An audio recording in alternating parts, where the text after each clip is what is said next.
Sobrevivemos ao terceiro Bratoncast. Estamos de volta nesse domingão maravilhoso. Rapaz, quem diria, hein? Olha, e aí? superando as nossas expectativas. Totais, pô. Totais. Domingo eu tive num churrasco, domingo passado, o pessoal chegou o blogueirinho, todo mundo querendo tirar Sério? foto. Bombou, cara. O irmão do influencer tá influenciador também agora. É o que dizem. Que bom.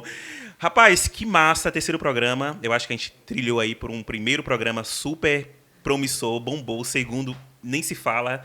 E o terceiro de hoje eu tenho certeza que não vai ser diferente. Estou muito feliz em estar recebendo nossos convidados que estão aqui hoje. Essa também é a minha expectativa. O segundo programa, o feedback das pessoas na rua, assim, foram muito tocadas, bom, né? mensagem positiva, de esperança. E eu acredito que esse de hoje também esteja nessa mesma vibe, nesse mesmo peso, assim, sabe? Nossos convidados. Eu não vou mentir. A produção tá de parabéns. Não, mas eu não vou mentir que eu tô um pouquinho de medinho, tá? É? Você acredita que eu tô nervoso hoje nesse podcast? Esse frio na barriga é sadio, né? Gente, então, sem lero-lero, vamos dar início, então, no nosso podcast? Sim, O pessoal por tá favor. esperando demais já, ó, desde domingo até hoje, já passaram uma semana, então nada melhor do que começar logo de vez. Bora?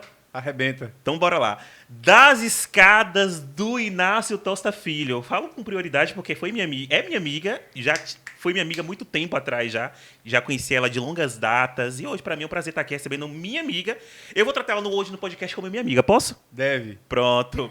Minha amiga e convidada de hoje é Simone Neta, tem 30 anos de idade, já advogada, especializada em área médica da saúde, direito do consumidor e várias outras coisas, gente, que vocês vão ficar sabendo só agora aqui no podcast. Mulher, que honra ter você aqui hoje! Ai, eu tô feliz com o convite, velho. Obrigada. Obrigado eu, sabe por quê? Porque assim, ó, eu que te conheço há muito tempo já, eu que, na verdade, acompanhei sua trajetória, era aquela menina introspectiva da escola, quietinha, e hoje esse, né, turbilhão de mulher profissionalíssima, engajada, muito especializada na área que atua. Como é que foi isso, esse processo todo? Bertone, você falou bem, né? Das escadas do Inácio Tosta Filho, né? Pra quem não sabe, a gente estudava lá no Inácio, né? Que é uma escola estadual aqui da nossa cidade. E nem eu imaginava. Então, daqui a pouco vamos contar pro povo, né? Daqui a pouco vamos fazer uma retrospectiva. Exatamente, nem eu imaginava. O nosso próximo convidado, Boniek, tem uma honra de trazê-lo aqui também, porque eu admiro muito. Eu descobri pelas redes sociais. Assim, faz um trabalho impecável nas redes sociais. E, assim, eu sempre tive muita curiosidade de saber sobre ele, sobre especialidade e tal. E aí, depois, futuramente, virou namorado de uma amiga minha e pronto. Aí ficou meio que familiar pra mim. Meu amigo Michel Prado, 30 anos, médico especializado em psiquiatria. Tá aqui hoje nessa mesa, meu Deus. Como a gente tá chique! Casca grosso, cara. Obrigado a Bertone, Boniek, pelo espaço. Ficar do lado de Simone aqui, né? Uma pessoa ilustre aí também de Itamaraju. Fico muito feliz, cara. Muito feliz. Sinal que o trabalho que a gente faz no dia a dia está sendo reconhecido. É, verdade. Ó, eu li uma frase esse dia que falava assim, ó, todos nós somos um pouco médicos, poetas e loucos. Exatamente. E esse doutor, médico já tem um pouco de loucura aí? Totalmente. Maluco, beleza. Não, eu brinco até com a galera do CAPS. Lá tem um bebedor de água. Eu falo, galera, já vou pingar nossas gotinhas de clonazepam aqui para todo mundo ficar tranquilo. Tem que ter um pouquinho. Cara, se você não compreender a dor, a loucura do próximo, você nunca vai ser um bom profissional, principalmente na área médica. Aham, e tem que dar tudo muito junto isso, né? Com certeza. Que bom. Eu percebo que você humaniza muito o seu trabalho. Não é uma coisa tão distante. Você deixa isso muito próximo da gente, que é o que eu acho muito interessante. Exatamente. A gente vem com uma proposta diferente, né? Uma medicina mais moderna, um atendimento mais humanizado. É bem isso que você falou mesmo. Muito legal. Te dou as ordens, meu irmão. Para começar esse podcast com chave de ouro agora, vá. Eu achei bacana ele falar sobre compreender as dores do próximo. E assim, não só na área médica, na área jurídica também. Quando o cliente chega com suas dores, com suas demandas também, você se colocar no lugar, humanizar o atendimento, acho isso muito bacana.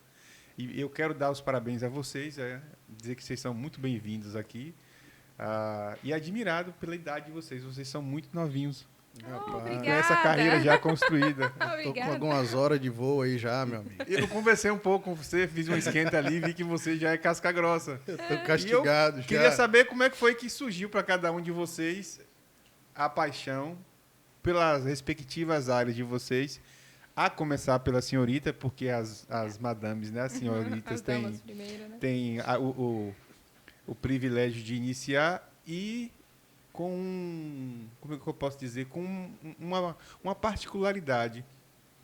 A advocacia aqui na cidade de Itamaraju, geralmente a gente via passar de pai para filho, ou de uma família tradicional, e você não vem de ninguém da sua família sendo do ramo jurídico, não é? A gente falou disso hoje, né, Você Simone? arrancou tudo do zero. Começar do zero. Ah. E foi uma dificuldade, né? Começar em uma cidade pequena que já tinha essa tradição. Normalmente, cidades do interior são assim mesmo. Vai passando, né, de pai para filho, tem alguém já na família e vai influenciando. E na advocacia, há muitos anos atrás, hoje já vem mudando um pouquinho, mas há muito tempo, isso é a questão do status, né, para o advogado. É tanto que quando eu estudava para a prova da ordem, por exemplo, há 9 anos atrás, o professor falava, olha, o advogado, ele não precisa nem investir em especialização, não. A primeira coisa que ele precisa investir é no carro. Então, tinha-se muito essa mentalidade. Entendi. De que o advogado precisava passar um status para ele passar que ele era bom. Né? E esse era um receio que eu tive, né? De começar, de não ter pais advogados, não ter um escritório de advocacia. Esses dias eu até mostrei lá no meu Instagram, que perguntaram como que eu comecei. Eu comecei atendendo meus clientes no banquinho de madeira que eu tenho até hoje, na frente da minha casa. Você está brincando? Sério. Comecei atendendo assim, e atendia às vezes no fórum, às vezes ia até a casa do cliente. Eu não tinha carro, não tinha moto, eu ia a pé à casa do cliente. Às vezes pegava carona com alguns colegas que já tinham carro. Então, assim, foi uma dificuldade para uma cidade pequena que tem muita questão de influência ainda. Né? Aqui a gente tem, e em cidades pequenas também, como a nossa, a gente tem muito disso. Ser filho de fulano de tal. Então, meus pais não são pessoas influentes na sociedade, né? Não tinham condição financeira tão boa assim para eu estar inserida nessa sociedade, e quebrar esse paradigma foi muito difícil. Você até disse que você fez faculdade sendo bolsista na faculdade, Sim, não foi isso? Eu fui bolsista, né? Eu trabalhava na faculdade, eu era recepcionista da faculdade, trabalhava na faculdade e ainda precisava pagar um valor adicional. Sim. Você foi advogando para ver até onde dava e fazendo concurso público, ou você já tinha um destino certo? Vou sair do ponto A para o ponto B, eu quero ser advogada assim. Na verdade, quando eu estava na faculdade de Direito, a gente tinha uma mentalidade, na verdade, a formação do estudante de Direito, acredito que hoje mudou, mas antes era muito voltada para o concurso público. Correto. Tinha uma era muito concurso público. Agora é que a gente está vendo mais de empreender, seja na advocacia ou em qualquer outra área, mas antes a gente achava, para eu me consolidar, eu preciso ser concursada. Então, eu tinha essa mentalidade de passar em um concurso público. Normalmente, o estudante de Direito, quando ele entra, ele quer ser juiz, né? A gente tem aquele sonho e tal. Mas, quando eu saí da faculdade, eu comecei a estudar. Eu gostava muito, tanto que na segunda fase eu fiz penal. Comecei a estudar para delegado. E aí, cheguei a ser classificada nesse concurso de delegado. Foi um concurso bem bacana que a gente foi, só que aí precisava passar para a segunda fase. E nessa época eu tinha um filho, que eu fui mãe adolescente também. Eu engravidei com 17 anos, estava cursando a faculdade.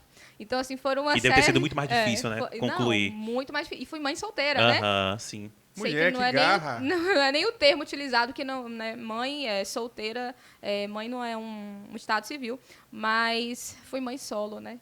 Então, foi uma dificuldade. O Bertone se lembra muito bem, Lembro muito né? bem disso, me lembro muito bem. Se lembra muito bem. Então, enfrentar tudo isso foi muito difícil, mas a gente consegue alcançar, né? E é justamente por isso que eu quero estar aqui hoje. Mostrar para as pessoas que um dia foram como eu, que elas também conseguem. Muito bacana. Parabéns. Se eu pudesse, eu aplaudia. É porque vai sair ruído. Muito show. Que bonito. Doutor Michel, como é que você veio para... Você não é itamarajuense, né? Você chegou aqui muito recente. A gente acompanha sua trajetória aqui em Itamaraju. É muito evidente que quando chega um médico, ainda mais especializado na sua área, que não é tão comum para a gente aqui de Itamaraju, chama atenção. Então, você veio de onde? Como é que você veio parar aqui? Como é que você escolheu? Como é que começou a sua paixão pela psiquiatria? Conta pra gente. Na verdade, Bertone, eu sou natural do Mato Grosso, sou de Cuiabá, né? Fiz minha faculdade no estado de Rondônia e há mais ou menos uns 6 a 7 anos atrás, meus pais decidiram migrar de Cuiabá para Porto Seguro. Meu pai tinha um sonho de ter uma pousada e era funcionário da Caixa e conseguiu a transferência para Porto Seguro, e dali começou um sonho e que foi concretizado. Né? Também não tinha ninguém médico na família? Não, pais, tios, não. Né? E aí, cara, Meu sonho, na verdade, era ser da Forças Armadas. É mesmo? Eu queria ser do Exército. Até hoje, cara, eu sou viciado. Fico assistindo um monte de vídeo, operação policial. Eu acho o máximo. Cara. Chegou a dar início a esse... Fiz 2 concursos. Um chamado CFO, que é Curso de Formação de Oficiais da Polícia, e o outro chamado NPOR, que é do Exército. Uhum. Nas ambas provas, eu passei. Só que sempre que eu ia iniciar, meu pai falava, pô, velho, vamos tentar fazer uma coisa diferente. Vamos, né, pô, polícia e tal. Tinha aquele receio também, que Sim. infelizmente, né, policial é uma carreira muito honrada, mas tem um risco a vida ali iminente, né? Com certeza. Você está em todas as situações mais graves possíveis. Na verdade, eu não tenho nenhum tio, nem pai médico. Na verdade, eu tenho quase 8 primos que são médicos. Então, da família do meu pai, cada tio meu tem pelo menos um filho que é médico. Cada um especializado em uma área, né? Cada um Não necessariamente a sua. Cada um Tá. especializado numa área. Então, ficava aquela coisinha, pô, velho, todos os seus primos conseguiram ser médico, você não vai? Falava, pô, cara, vou ter que fazer esse negócio. E eu nunca gostei da área médica, sabe? Eu gostava mesmo da área de exército mesmo, a parte de segurança pública mesmo. Meu sonho era ser capitão ou Agulha Negra. aviador da Agulha Negra. Tinha o SpaceX, né, que você vai para Minas Gerais, faz o ensino médio, depois você vai para Agulhas Negras no Rio de Janeiro. Fiz todo esse processo, mas meu pai sempre lá. Não que ele não dava apoio, mas ele, pô, velho, vamos tentar fazer uma coisa diferente, pensa na sua qualidade de vida e tal. E meu pai era um cara muito centrado, bicho. Assim, minha mãe era mais coração, mais coração. Seu pai tá vivo, seu pai? Tá vivo os dois. E meu pai era mais, assim, razão mesmo, né? Uhum. Então, meu pai era o ponto de, com 50 anos, chegar do serviço e estudar. Aí eu falava, velho, que esse coroa tá estudando segunda-feira, 10 horas da noite? Até que eu entendi que ele fazia aquilo ali para incentivar a gente, né? E aí, de tanto... A gente quem? Você tem eu mais e minha irmãos? irmã e meu irmão. Eu tenho uma irmã mais velha, biomédica, mora em Cuiabá, e eu tenho um irmão mais novo, né? Tá até fazendo medicina também. E aí, de tanto ele me encheu o saco, cara, eu falei, rapaz... Vou ver como é que é esse Eu vou troço aí. fazer esse vestibular só para mostrar para ele que eu passo e depois eu vou fazer o que eu quero, né? E foi, cara, foi 1 ano de batalha, 1 ano de cursinho, ralei pra caramba, inicialmente fui para Buenos Aires, na Argentina, tentar fazer medicina fora do país, vi que realmente não era o que eu imaginava, retornei, fiz o cursinho, no segundo vestibular eu passei. E aí ele falou, velho, tenta. E aí acabou que, da minha sala do meu cursinho, outros 3 amigos passaram na mesma faculdade. Então, tipo, eu falei, vambora. E aí fui, cara, me apaixonei. E você foi se apaixonando ao longo do, né, do ao longo curso, do né? tempo. Vixe, no primeiro parto que eu fui assistir, eu caí de cabeça no chão. Apaguei, tive uma síncope, cara. Puf, o médico olhou, o ginecologista olhou e falou, meu Deus, agora termina a cirurgia ou dou presto O socorro cara não tem feminino? futuro no Não, ramo, não. O cara veio uma cesárea e saiu com TCE, com traumatismo craniano. Aham. Aí eu fiquei super preocupado, né, sabe? Falei, cara, será que eu tenho alguma sensibilidade com sangue, alguma coisa do tipo assim? Falei, já era. Isso eu já estava no segundo, terceiro ano. E aí conversei com alguns professores, eles também motivaram e aí, graças a Deus, eu consegui Deixa finalizar eu o pegar curso. 2 frases sua. Você disse, vários primos meus já fizeram medicina. Aí você falou assim, será que só você não vai fazer medicina, né? No caso, só eu que não vou fazer medicina. E depois você falou assim, meu pai queria que eu fizesse medicina e eu disse, vou fazer só para mostrar para meu pai que eu sou capaz. 2 frases que aparentam que você é um cara competitivo. Você Sou. é competitivo? Com certeza, acho que todo mundo é, cara. Assim, eu sou um competitivo que eu nunca vou jogar sujo, Bacana. entendeu? Eu sou competitivo comigo mesmo. Se eu coloco um objetivo, eu vou atrás porque é uma realização, entendeu? Eu acho que quando a gente fala em ser competitivo, cara, é almejar algo. Pode ser um bem físico, ou pode ser uma formação, pode ser uma namorada, sei lá, alguma coisa. Eu acho que o ser humano, cara, ele tem que ser ambicioso, assim, veja bem, um ambicioso no fato de você querer algo, buscar algo. Isso não quer dizer que você seja ambicioso e vai passar por cima de alguém para conquistar isso. Não viver o dia pela noite. Entendeu? Então eu botei um foco, eu falei, cara, eu vou fazer essa faculdade.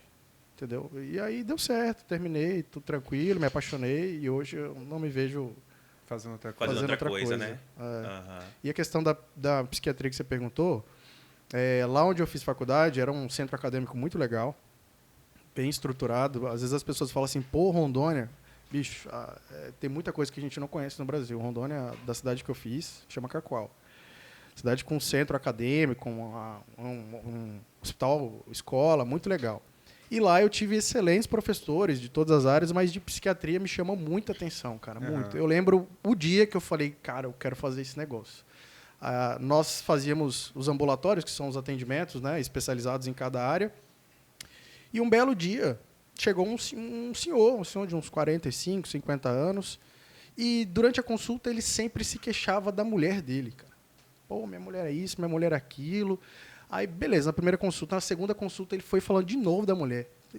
Aí gente, os colegas virou e falou, velho, essa mulher deve ser o cão chupando manga, porque não tem cabimento. Toda consulta que o cara vem, só falando da mulher. Tudo que ele falava, ele focava na mulher. Tudo. Aí, passou um tempo, um belo dia, a gente conversando com outro colega, a gente descobriu, por acaso, que esse colega era um familiar desse senhor, né? Uhum. Conversando, vai, papapá. Aí, pô, moleque, né, cara? Faculdade, todo mundo engasgado. A gente falou, velho, que desgrama essa mulher faz com seu tio, cara? Era tio do menino. Uhum. Que desgrama que essa mulher faz com seu tio? Porque, pô, todo dia o cara... Não, velho, vamos arrumar outra mulher pra ele, pelo amor de Deus, não dá pra viver assim não, né, e tal. Baixou Santo Antônio. Aí ele falou assim, ué, velho, que mulher?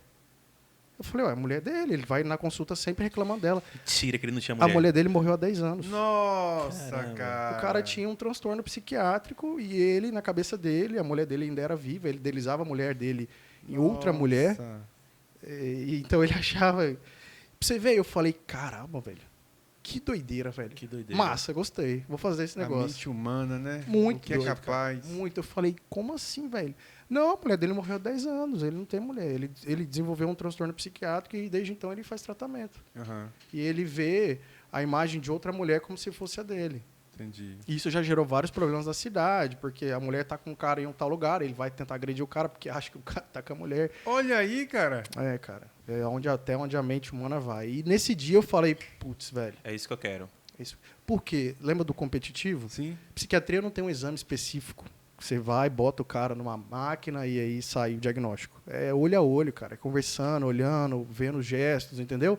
Então é uma coisa que meio que me desafia. Eu falo, velho, o que esse cara tem? Então você pode sair daqui e condenar qualquer um de nós, né? Assim. De forma alguma, velho. Aquele boi é piradinho. Não, é diferente, pô. O cara tem uma patologia cardíaca, às vezes ele vai lá, faz um eletro, faz um eco, ele descobre, pô, ele tá com o osso quebrado, ele faz um raio-x, ele sabe qual osso quebrou. Uhum. Agora, se sentar um cara, dependendo da doença, do transtorno psiquiátrico que ele tá aqui, você nunca vai imaginar. Ele vai te rodear, vai fazer tudo e você... Imagino. Ô, Simone, por que você decidiu se especializar, advogar na área da saúde para os médicos? Questão financeira, ganha melhor? Ou você se apaixonou pela especialização? Você roubou minha pergunta. Bertone, vou contar como que foi a minha história. Na verdade, quando eu iniciei na advocacia, eu atuava na área criminal, né, penal. Porque eu fiz segunda fase dessa área e eu comecei a ter alguns casos, então eu atuava em casos de tráfico de drogas e tal. Só que aí eu vi que aquilo não era para mim, aquele ambiente de delegacia. Não, eu gostava de estudar o direito penal, mas na prática aquilo não era para mim, sabe? Te carregava? E eu sou muito desse negócio de energia, sabe? Às vezes sim. eu sinto aquilo, falo, não, isso não é, isso me deixava para baixo.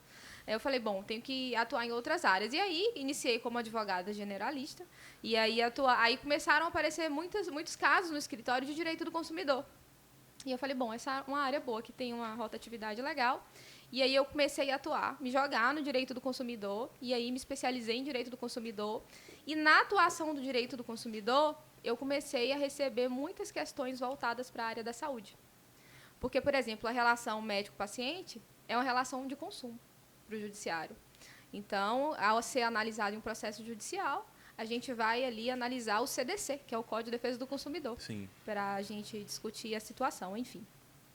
E nisso, eu já tinha me especializado em direito do consumidor, e aí vi essas questões voltadas para a saúde no escritório, senti a necessidade de entregar mais para o cliente. Eu falei, bom, só o direito do consumidor não está dando uma base necessária. Eu comecei a receber também muitos casos de planos de saúde. né, de pacientes, de beneficiários de plano de saúde querendo processar com alguma negativa de procedimento. Eu falei, bom, eu preciso de algo mais, só o direito do consumidor não basta. E nesse meio tempo eu já estava querendo fazer algo diferente. Eu gosto muito de fazer coisas diferentes. O Bertone me conhece, o Bertone Sim, sabe. sim. Eu gosto de inovar e tal. Quando você começou nessa especialidade na área da saúde, você era única ou já tinha outras pessoas aqui? Porque... Única. Ah, Única na tá. região. Na região toda? Na Que região. legal. Fui pioneira Aham. na região. É tanto que os colegas chegavam para mim e falavam, Simone, de onde você tirou direito médico?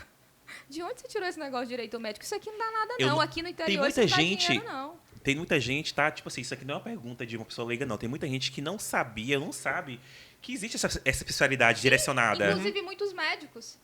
É mesmo, tem os Muitos próprios... médicos não Aham. sabem que existe. Né, que tem essa necessidade. Na verdade... Qual o as pe- benefício, Simone, que traz para os médicos uma advogada especializada para eles? Sim. Hoje, antes de vir, por isso que eu falei, Bertone, talvez eu vá me atrasar. Eu atendi uma médica que não é da Bahia, de outro estado. Ela entrou em contato comigo por meio de uma outra médica que já é minha cliente. E aí ela está com processo judicial, recebeu a citação hoje Uhum. na clínica para apresentar contestação no prazo de 15 dias. E aí eu falei, doutora, houve inversão do ônus da prova. Na citação já tinha lá que foi deferida a inversão do ônus da prova. Isso significa o quê? Que a médica ia ter que apresentar tudo que fosse necessário para a sua defesa. Basicamente isso. A senhora tem a documentação? A gente vai precisar para elaborar a contestação. Ela falou, tenho nada. Não tenho termo de consentimento formado, não tenho um contrato de honorários. Ela falou, vou ver com a clínica para ver se tem alguma coisa. Falei, pois é. Tem como a gente fazer sua defesa aqui, mas vai ficar mais difícil, porque a gente não tem os instrumentos necessários para fazer uma boa defesa. Então, entra aí nessa parte, principalmente na minha especialidade. Eu tenho focado muito na assessoria preventiva, desde o início. É tanto que eu sou professora, lancei um curso agora de Direito Médico Preventivo para bacana. advogados que querem atuar nessa área. Daqui a pouco a gente fala sobre isso, mano. Voltados para essa assessoria jurídica. Uhum. Então, um dos grandes benefícios é o médico ele ter instrumentos necessários para, se um dia ele tiver um processo judicial, ele conseguir se defender. E, lógico, também evitar o processo. A gente não dá a garantia, doutor, você não vai ter esse processo judicial. Não tem como garantir, porque o mesmo tendo toda a documentação, o paciente pode processar. Mas, se o médico vir a ser processado, ele tem todos os instrumentos ali necessários para se defender. Eu tenho uma pergunta para cada um de vocês. Por favor, não me processe. Transparece que você é uma entusiasta do direito, né? Sim. E hoje está em voga, assim, está bem alta a discussão se existe ativismo judiciário no Brasil. Na sua opinião, existe ativismo judiciário no Brasil? E para o senhor, doutor, por conta da pandemia... Senhor não, pô. Por conta de você, doutor. Aí sim. Depois da pandemia, na sua perspectiva, passou a existir ativismo político na medicina? Aí está com vocês a bola. Eu, como boa advogada, né, quero exercer aqui o meu direito de não opinar. De ficar calado. Meu direito constitucional de ficar calado. Não, Se você é um quiser direito utilizar seu. esse argumento. É um direito seu, fica tranquila. Rapaz. Bem que ela falou, hein, vamos trocar de lugar. Tô entendendo agora. Cara, eu acho que tem em toda a área, sabe? Uhum. Vai muito do que você lê, leva para si e coloca em prática, tá? Eu acho que todo tipo de... Nem todo, né? Mas a grande parte do tipo de crítica, do tipo de pensamento diferente do seu, eu acho que é válido para você criar algo novo.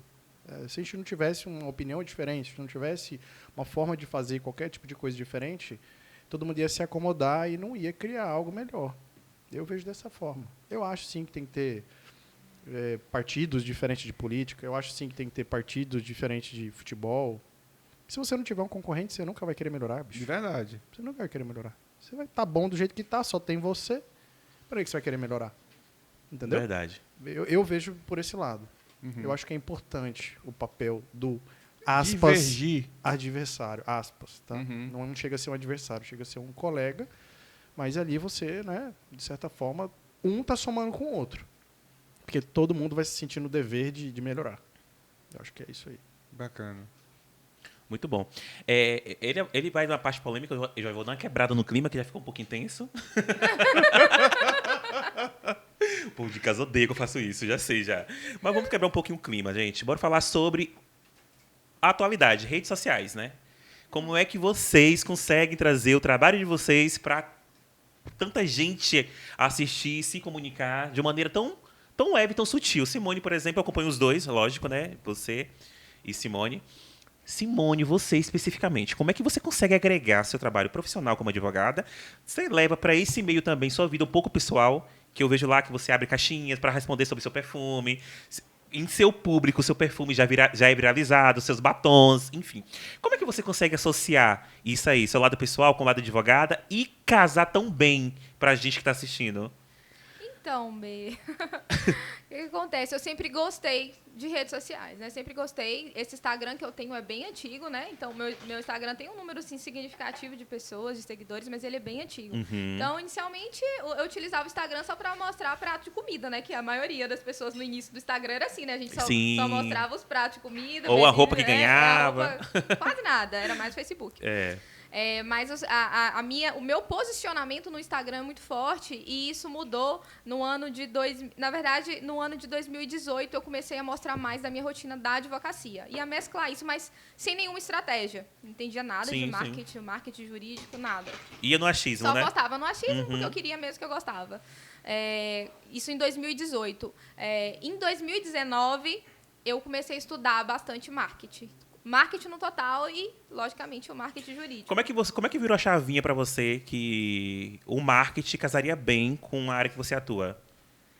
Bertone, na verdade, isso foi em 2018, né? Porque quando eu comecei a mostrar um pouquinho da minha advocacia, postar algumas coisas, eu já via outras advogadas, né? Que as pessoas às vezes chamam de blogueiras jurídicas, né? De outros estados, de capitais, postando, e aquilo me influenciou, né? Me influenciava. Eu falei, que legal, acho que eu posso fazer aqui também. Tanto que no início eu recebi muitas críticas aqui na cidade. Eu lembro. Eu ia fazer audiência e os colegas ficavam rindo. Blogueira, porque não era uma coisa tão comum, né? Sim, não era comum. Geralmente, e agora todo mundo quando faz. alguém começa alguma coisa do início, assim, do zero, tem essa resistência. Sim, não tinha. E aí foi em 2019. Em 2019, eu comecei de forma profissional, a utilizar o Instagram de forma profissional mesmo, a produzir conteúdo jurídico voltado para o direito médico. Comecei a fazer textos, artes, eu mesma elaborava minhas artes. Até me fizeram essa pergunta na caixinha de perguntas que eu abri ontem, hoje, não sei. E aí me perguntaram isso. Aí, com o tempo, eu não tive mais, né? A demanda vai aumentando. Hoje eu já tenho uma equipe que me auxilia.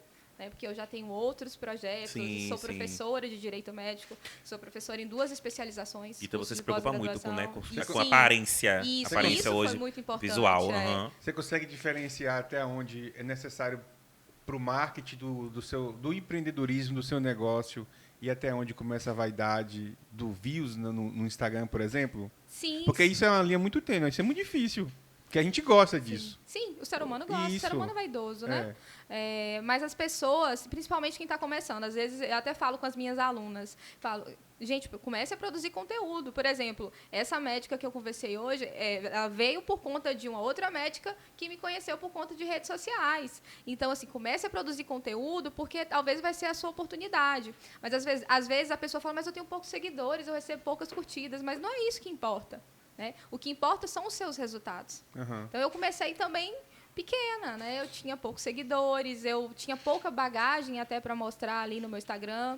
Não comecei de forma estratégica, então depois eu comecei estudando marketing, conhecendo um pouco mais e comecei nessa produção de conteúdo depois de forma estratégica, fazer post, ter ali um calendário para produção de conteúdo no meu Instagram. Hoje tudo que eu faço no meu Instagram é de forma estratégica. Sim. Até o perfume que eu posto, até um pouco sobre a minha vida, porque eu sei que isso ele vai conectar com o meu cliente, o meu futuro cliente, com as outras pessoas, os meus alunos que me seguem. Então, mostra um pouquinho da minha vida para agregar. Você tem que seguir Simone, não sei se você já segue, mas você tem que seguir Simone, porque todos os dias de manhã ela mostra para os seguidores dela o perfume que ela deve usar. A gente escolhe qual perfume que ela usa.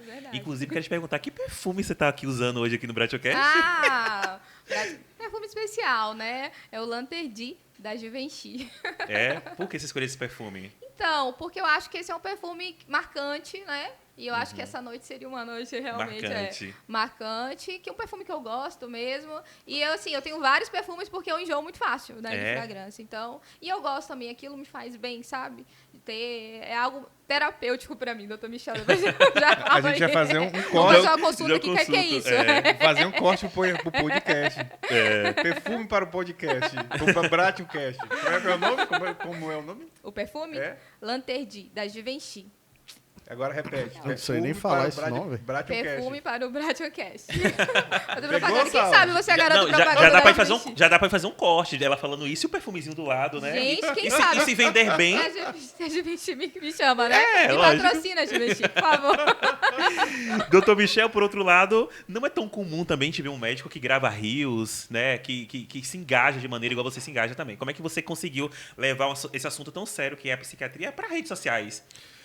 Betônio, na verdade, o Instagram até então eu utilizava de forma pessoal, né? Porque grande parte do meu horário de trabalho era em plantão. Então eu não tinha tempo para elaborar, para pensar e tal. E eu estava focado muito nessa área de urgência e emergência lá no início. Depois que eu fiz essa especialização e comecei a ocupar mais o meu tempo na área de psiquiatria, eu senti a necessidade de criar algo para que as pessoas olhassem e falassem, rapaz, eu acho que eu tenho isso aqui. Né? Então, eu tenho uma empresa hoje que me auxilia, né, na criação de imagens. Eu fiz um cronograma com todos os temas que eu achava pertinente. E eles criavam a imagem e nós, juntos, através de algumas referências bibliográficas, a gente criava as legendas. Né? Então, o que eu pensei, cara? Eu pensei como um paciente.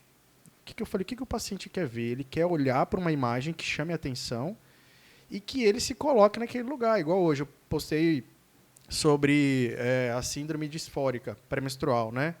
Que muita mulher, no período menstrual, tem alteração de humor, fica mais irritada, fica mais sensível. E isso nem sempre é só sintoma de pré-menstruação. Pode ser um transtorno, que é o transtorno disfórico. Nossa, eu recebi um monte de galera, velho, será que realmente eu acho que eu tenho isso e tal? O mundo é assim. Então, entendeu? Então isso fomenta. Eu, querendo ou não, eu vendo um serviço, né? Um produto. Eu tenho duas curiosidades na sua área, que eu acho que também muita gente de casa tem. Que a primeira curiosidade eu queria que você explicasse de uma forma muito leiga pra gente entender, nada tão formal. O que é esquizofrenia? Tá. Esquizofrenia, na verdade, Bertone, é como se fosse uma quebra da realidade. Tá? É um paciente que ele começa a ter uma ideação delirante. Estão me seguindo, cara. Se ele está passando, tem duas pessoas conversando, ele fala lá, estão falando de mim. Entendeu? E ele tem realmente uma alteração da sensopercepção. O que é isso? Ele tem alucinações mesmo, né? Então ele vê coisa que não existe, ele ouve, ele às vezes tem uma voz de comando que pede para ele pegar uma faca, para ele fazer isso, fazer aquilo. Ele escuta vozes. Escuta vozes, o caso basicamente. Dessa mulher que teve relações com o morador de rua, ela disse que foi Deus que mandou ela fazer isso. Não sei se vocês ouviram isso. Eu vi. Seria um caso? Não posso falar, cara. Eu acho que isso é uma coisa muito tênue, assim, sabe? No laudo que ela expôs essa semana, ela disse que o médico, né, o laudo saiu que ela teve um surto psicótico. Uma coisa que diz que pode acontecer com qualquer ser humano. Pode. Em qualquer momento da vida. Pode. Eu não excluo essa possibilidade. Eu só não posso afirmar porque eu não acompanhei, não fiz nenhum tipo de exame clínico, psiquiátrico, enfim, não sei do histórico dela. Enfim, mas existem sim diversos fatores que podem ocasionar qualquer tipo de pessoa a ter um surto psicótico. Por exemplo, droga, álcool, desidratação, hipoglicemia. Às vezes o cara chega com hipoglicemia no hospital alucinando, falando coisa, agitado. Ciúmes eu não classificaria assim, sabe? Olha, doutor, reveja seus conceitos. Porque o principalmente no caso feminino. O ciúme não faz você ter uma alteração da sensopercepção. Uma coisa que eu acho interessante. Mas mulher não fica imaginando coisa. O cara fala assim, cara, vou pro baba, vou jogar minha bolinha. Olha aí, calma aí, hein? Olha eu aqui, representando as mulheres, hein? Alto lá. Algumas mulheres, correção. Então, assim, o esquizofrênico, geralmente ele tem um comportamento desorganizado, né? Você vê que é um cara... Gente, pelo amor de Deus, não que a gente quis falar que mulher é esquizofrênica, tá? Pelo Não. fato de ter ciúmes. Vai, fica aí falando. Eu já me calei, Eu falei dos ciúmes, não da mulher. Eu já quase repeti a fala de Simone aqui. Vou usar meu direito de ficar calado. E outra coisa que eu tenho dúvida também é... Qual a diferença de eu procurar... Qual a diferença de eu procurar um psicólogo e um psiquiatra? Bom, vamos lá. Primeiro, o psiquiatra é um médico, né? Que ele fez faculdade de medicina e se especializou em psiquiatria. O psicólogo ele fez a faculdade de psicologia, tá? Ambas as partes trabalham nessa qualidade da saúde mental, né? O médico ele está mais responsável, digamos assim, a fazer a parte medicamentosa mesmo, né? A prescrição de medicamentos, de diagnóstico e tal. O psicólogo ele vem para dar toda essa cobertura do acompanhamento terapêutico mesmo. O paciente entra no meu consultório, independentemente de qual tipo de transtorno que ele tem, eu solicito a avaliação do psicólogo. Tá? Para mim, é um parceiro. Inclusive, é uma profissão que ganhou muito espaço agora na pandemia, de uns anos para cá. Assim, bicho, você vai em qualquer clínica e você não consegue atendimento com psicólogo. Véio. Tá lotado. Criou-se também, agora, na verdade, acabou um pouquinho daquele preconceito, né? Com psiquiatra ainda tem um pouco. Com psicólogo nem tanto. É porque com psiquiatra, as pessoas acham que quem deve procurar psiquiatra é doido, né? Louco. Exatamente. E não é. Não, de forma alguma. Por muitos anos a gente ouviu isso. Claro, mas é porque o que foi criado?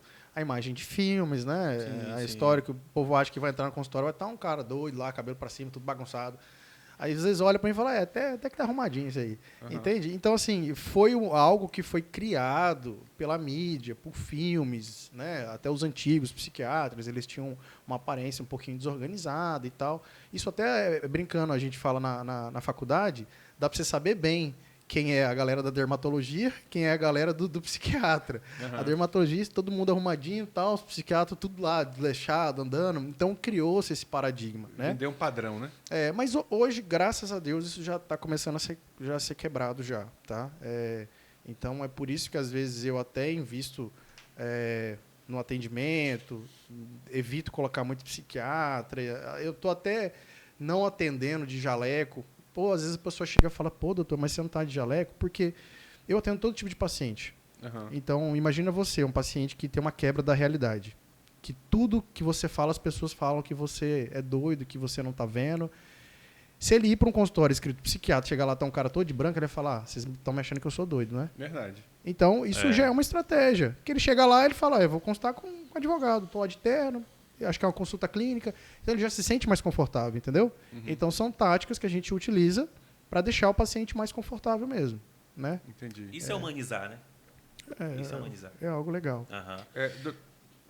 Eu ia perguntar à doutora Simone, já teve casos, a gente estava conversando, fazendo a pauta mais cedo, aí a gente surgiu uma dúvida. Já teve casos que, por exemplo, o advogado dizer assim, não, eu não acredito no que você está me dizendo, eu não posso te defender porque eu não acredito. E aí a gente começou a discutir sobre sim e não, e cada um começou a argumentar, falei, pô, vamos lá para a mesa. Já houve casos que chegou no seu consultório e você disse, eu não vou pegar. Já aconteceu? Muitos. Muitos, inclusive. Porque o advogado, assim como o médico, ele tem autonomia para falar, não, esse caso aqui eu não quero trabalhar. Né? Esse caso, o médico também chegou uma situação que ele não se sente confortável para ele atuar. Ele falou, não, esse paciente aqui eu não quero atender. O advogado da mesma forma. Foi uma mini discussão que a gente teve ali dentro, antes de começar, que você achou que tinha essa obrigação. Mas lembrando que todo mundo merece defesa, tá? Então, por exemplo, eu não quero atuar nesse caso, eu não acredito nisso, até porque essa questão também de acreditar ou não no que o cliente está falando, isso vai muito de cada pessoa, porque o advogado tem que fazer a defesa, você está sendo contratado para defender o seu cliente, independente se você acredita ou não, a gente tem que levar muito para a questão profissional também. Tem alguns advogados também que, por questões religiosas, às vezes não pegam um caso ou outro, já aconteceu de eu não pegar alguns casos no escritório, mas por questões não específicas referente à questão de religião ou não. Mas o advogado tem essa autonomia, não está errado, mas todo mundo tem um direito a ter defesa. Então, vai ter que ter um advogado para defender aquela pessoa. Independente de ser você ou não, Isso, né? às vezes vocês veem no televisão crimes absurdos, né? A prática do cancelamento, por exemplo, que está muito em alta hoje. Sim. A prática do cancelamento interfere hoje em um advogado querer pegar o caso ou não? Aquele cara já está lá sendo chutado a cachorro e... eu não vou pegar porque já tá viralizado na rua, que, enfim. Aí Isso interfere? de influenciar a imagem do advogado, Isso. né? Olha, eu já vi alguns casos que sim, que acabaram influenciando sim na imagem. As pessoas comentam, né? Como é que vai, advogado pegou Advogado, aquele caso? verdade. Por exemplo, no início da advocacia, eu atuei na área crime em alguns casos que muitas pessoas falaram, nossa, atuar num caso desse. Por exemplo, quem advoga na área crime, na área penal, advogado criminalista, escuta muito isso, né? Ah, você é advogado de bandido. Não é bem assim. O advogado defende o direito, né? Mas tudo bem que se o advogado falar, não, nesse caso eu não quero atuar, mas aquela pessoa, ela tem o direito de ter defesa, independente de como seja, de quem seja. Vai ter que ter um advogado para ter o processo legal, para a pessoa ter realmente o direito ali de contestar, de se defender, tem que ter um advogado, isso é lei. É porque eu lembrei do artigo 5º da Constituição, ampla defesa e contraditório. Sim, exatamente. Aí eu pensei, pelo Código de Ética, porque tem um Código de Sim, Ética os da OAB. advogados têm, sim. Aí eu acho que Nós o advogado temos não no pode estatuto. recusar, acho que ele tem que pegar. Sim, não, o advogado tem autonomia, fala, não, nesse caso eu não quero trabalhar. Mas aí a pessoa não pode sem defesa nenhuma. Algum advogado vai ter que defender, Aham. entendeu? Senão não vai ter o processo legal, o devido processo legal. Com a ampla defesa, o direito ao contraditório, Aham, senão viola a Constituição Federal. entendi. Doutor, tem gente que se finge de louco? É o que mais tem, cara. Infelizmente, é o que mais tem. É mesmo? Eu já peguei diversas situações, diversas, desde da simples pessoa que queria um laudo para aposentadoria até um rapaz que agrediu não, né? Foi acusado por uma tentativa de homicídio e quis deferir, quis alegar que ele tivesse tido um surto psicótico. Mental. Uhum. E Simone bem sabe disso, isso ocorre muito, né? Eu vejo Hoje acontece alguma Muito, coisa, é. às vezes o advogado já tem algum tipo de transtorno psiquiátrico, entende? Então é um pouco complicado isso. Doutor, a parte de vícios, de vez em quando eu assisto vídeos de profissionais da área. Eu faço reuniões em minha casa em torno do Evangelho e aconselho pessoas. E aí acaba que certas coisas da modernidade você precisa até de um auxílio moderno, profissional, científico, né? Uhum. E às vezes chega pessoas carentes em questão de vícios, pornografia, bebida, droga. E, assim, eu não me coloco como profissional para poder tratar ninguém. Uhum. Mas naquele momento ali daquela reunião em que a gente está fazendo a comungação do Evangelho, não é? E eu já vi muito passar orientação para a pessoa e dizer que ele deve procurar um profissional. Eu já vi nesses vídeos falarem sobre gatilhos. E tem muita gente que está assistindo a gente que deve sofrer de vício excessivo de uso de internet ou de qualquer outros dos quais eu acabei de falar. De forma muito rápida, é claro. Existe como evitar esses vícios? Cara, existe. Esses gatilhos, aliás. Na verdade, o gatilho nem sempre. Porque, vamos supor, o cara tem uma compulsão por bebida alcoólica. Eu vou te dar um exemplo. Ele está numa mesa onde tem bebida alcoólica, pode ser um gatilho. Então, tem situações que às vezes ele não vai conseguir evitar. Por mais que ele fala, não, eu não vou num bar, não vou num lugar. Tem um recorrente assim? Mas ele vai estar num lugar que às vezes vai ter aquela situação. Então, pode ser um gatilho para ele usar. Né? Agora quando a gente fala, no que você está falando, tem a dependência. Tem dependência química, tem jogo patológico, que são as pessoas viciadas em jogos, pornografia, enfim, tem diversos. Vou dar um exemplo. Eu tenho um amigo que quer parar de fumar. Ele fala, Boni, quando eu sinto o cheiro do café, é impossível não fumar. É um gatilho? É um gatilho. O gatilho, na verdade, é tudo aquilo que desperta, né, aquela vontade do ato em si, né? Pode ser qualquer coisa. Existe um tratamento, né? Tanto tratamento psiquiátrico quanto um tratamento psicológico, com os profissionais de psicologia. Geralmente a gente faz muito terapia cognitiva comportamental, né? Mas tem tratamento sim, cara. E, por incrível que pareça, tem muita gente que sofre disso. De gatilho, né? E até hoje ainda tem um pouquinho de resistência de buscar ajuda, né? E é algo um pouco complicado de ser tratado, porque não é uma coisa que você vai tomar um remédio e, uma semana, acabou os problemas. Não. Tem toda uma situação de ambiente, de família, de parceiro, entende? Força de vontade. Força de vontade. Então, é complicado, cara. Meu pai é um exemplo. Meu pai fumou por 30 anos. 30 anos ele fumou. Eu era um tabagista crônico já. E meu irmão mais novo, ele teve um problema alérgico muito grave, ele teve 2 vezes reação anafilática, que é quando a pessoa quase entra em emergência mesmo, de ter que sair correndo pro hospital e fazer adrenalina, quase entubar, porque senão ele ia morrer. Um belo dia meu pai falou assim, ó, o nome dele é Murilo, se Murilo melhorar desse quadro alérgico, que meu irmão tava fazendo um monte de tratamento e tal, não tava fazendo nada, ele falou, eu vou parar de fumar. E aí, cara, meu irmão ficou 2, 3 meses tranquilo, ele tinha crise mensalmente, a gente falou, ó, e agora? Aí ele por si só, ninguém precisou pedir nada pra ele não, meu pai não fez tratamento específico para tabagismo. Ele simplesmente, de um dia pro outro, ele falou, não, agora eu tenho que fazer minha parte. Que bacana. Cara. Sofreu pra caramba, emagreceu, e vivia na academia porque ele ficava na academia tipo 2, 3 horas para ele cansar o máximo, para chegar em casa e dormir, entendeu? Mudou os hábitos. Então ele tinha o costume de almoçar, tomar um café, pô, para quem fuma, tomar o café dá vontade de fumar. Então ele começou a tirar o café, entendeu? Começou a restringir ambientes que ele sabia que ia ter uma quantidade maior de pessoas tabagistas. Então, assim, é tudo um propósito, cara. Entendi. Qual é o propósito que você vai colocar na sua vida e por quê? Entendeu? Entendi. Então, eu acho legal. Eu acho que todo mundo tem que ter um propósito. Sim. Tem situações que são mais difíceis, então, realmente. Então, assim, a pessoa que procura o atendimento de vocês, profissionais da área de saúde mental, não basta só encontrar o profissional. Ele precisa carregar com ele até você a boa vontade de querer... Com toda certeza. É o que eu falo, cara. E já chegou o paciente de entrar no meu consultório e falar assim, ó, doutor, eu paguei a consulta, mas eu quero saber se você vai resolver o problema. Eu falo, meu anjo, então você pode pegar seu dinheiro de volta. Uhum. Porque não tem como eu falar que vai dar certo. Não existe, cara. Não tem como eu dar certeza pra você, até porque é uma coisa totalmente subjetiva. Eu não sei se você vai se adaptar à medicação. Uhum. Em qual dose da medicação. Sim. Enfim, cada organismo reage de uma forma.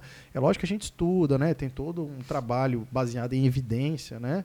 Mas não tem como ter uma... E outra, o tratamento psiquiátrico, geralmente, cara, a medicação é 30%, 40% do tratamento. Entendeu? Os outros 20, 30 é de uma psicóloga legal, os outros 20 é de uma ação social, os outros 10 é do ambiente de trabalho, os outros 10 é do ambiente familiar. Então, o mais difícil hoje para a gente fazer um bom tratamento é porque eu só estou dando 30%. Se os outros 70% ele não conseguir agregar, não vai dar certo. Daqui a pouco quer que você me responda se um pensamento suicida é um transtorno, tá? Simone, perguntar para você uma coisa. Por que essa dificuldade de socialização, principalmente no meio dos advogados, a gente percebe muito, uma dificuldade muito grande de se socializar. O meio que é gente de casa, não sei se eu estou certo, se eu telespectador, né? Que é uma dificuldade de socializar, de serem amigos, de torcer um pelo outro, de estarem juntos. Por que esse distanciamento? O que acontece?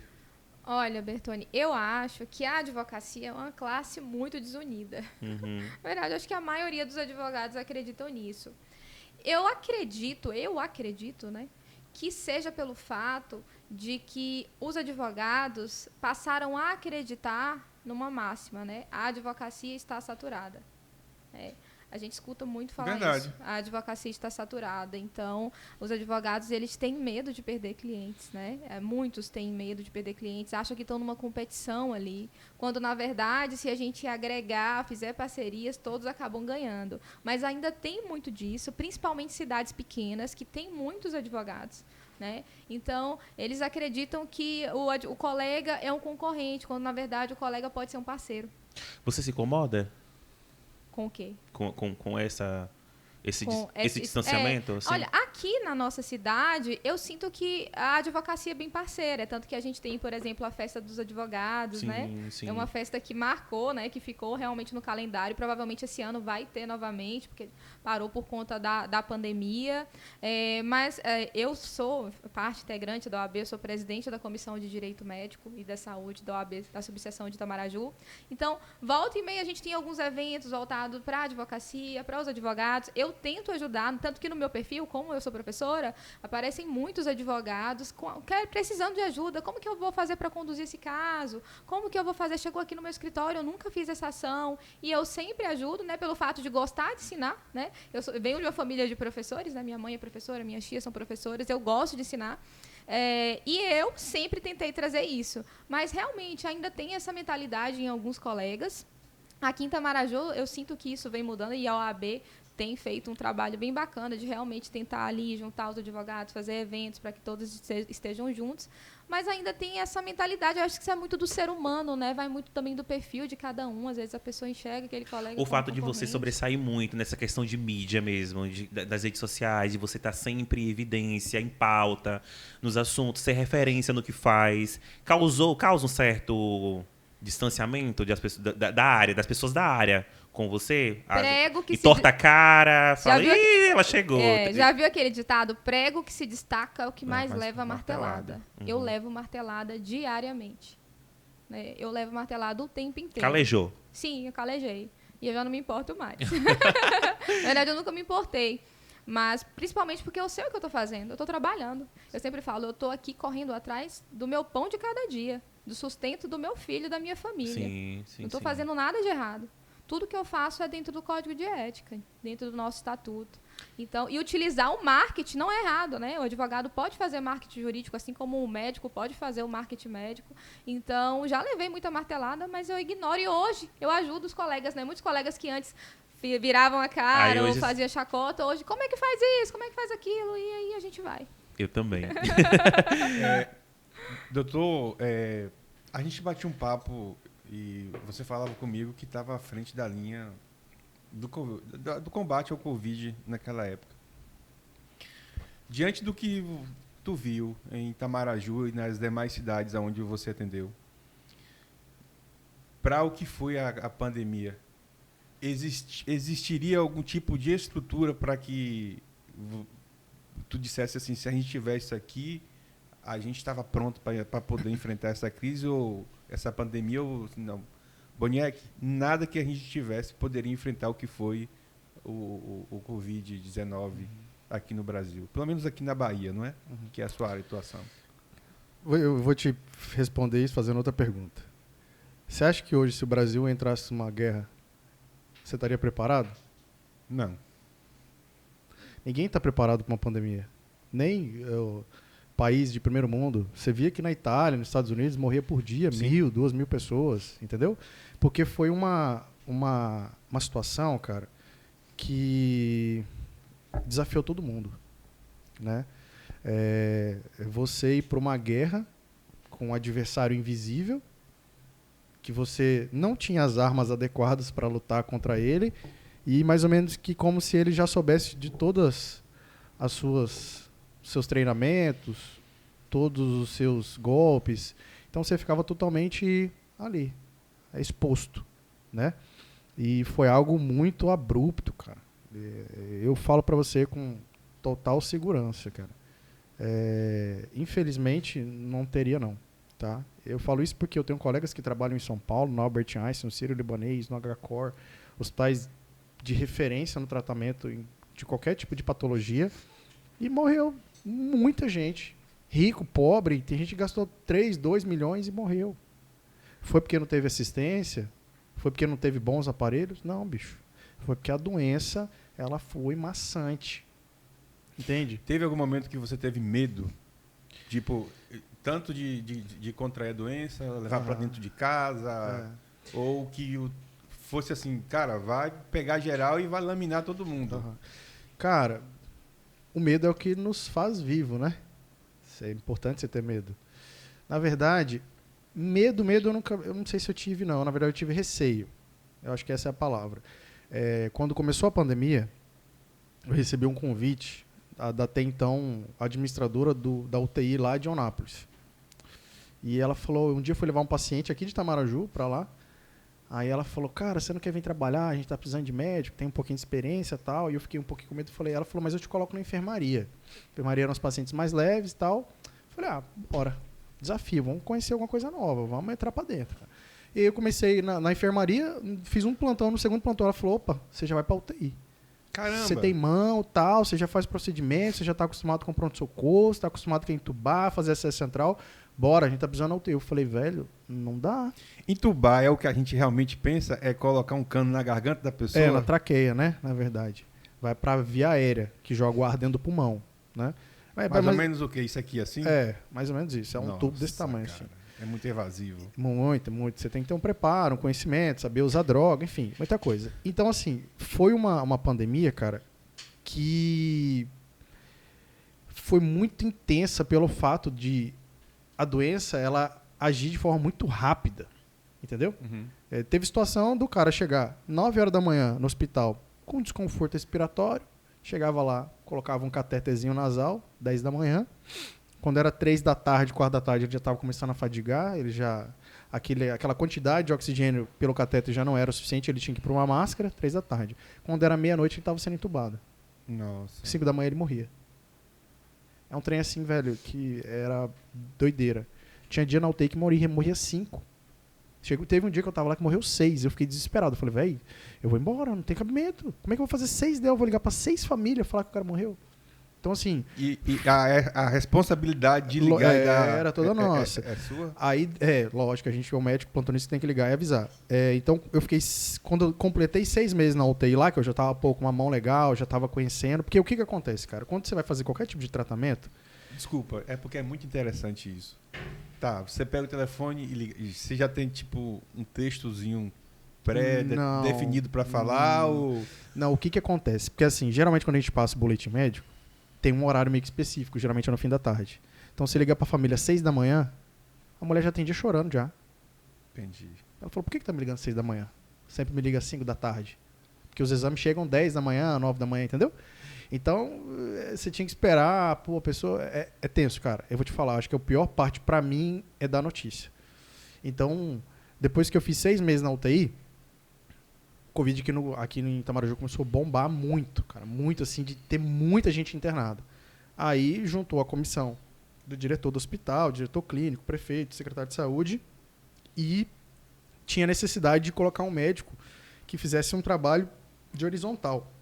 Horizontal é aquele médico que vai todos os dias ver o paciente, porque lá geralmente tem um plantonista, né, que fica de plantão 24 horas, e tem um médico horizontal que faz o acompanhamento, porque é complicado. Pô, um médico viu o cara um dia, outro é o outro, então você perde a sequência. Então tem um médico que faz o acompanhamento todo dia. E eu era esse médico que fazia acompanhamento. Então eu prescrevia todo mundo, né, fazia a prescrição de cada um de forma individual, fazia uma avaliação de cada um, passava em leito por leito, né, via os exames de um por um e tinha que passar o boletim para um.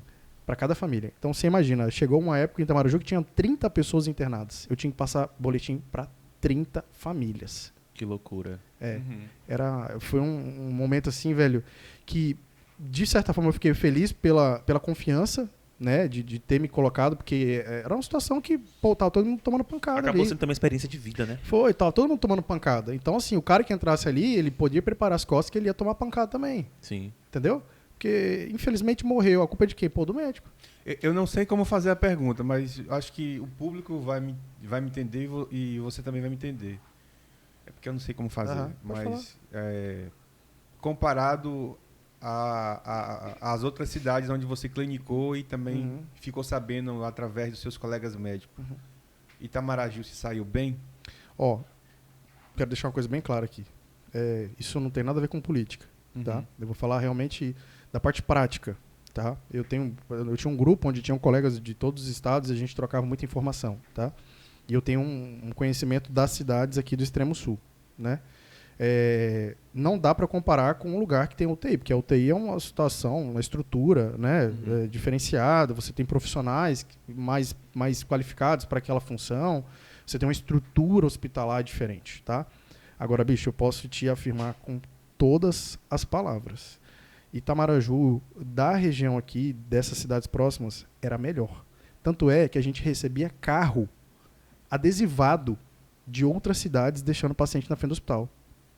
Nossa, não sabia. A gente chegou a tirar foto, tipo assim, vinha o carro de tal cidade plotado, parava na porta do hospital, descia 4, 5, blum.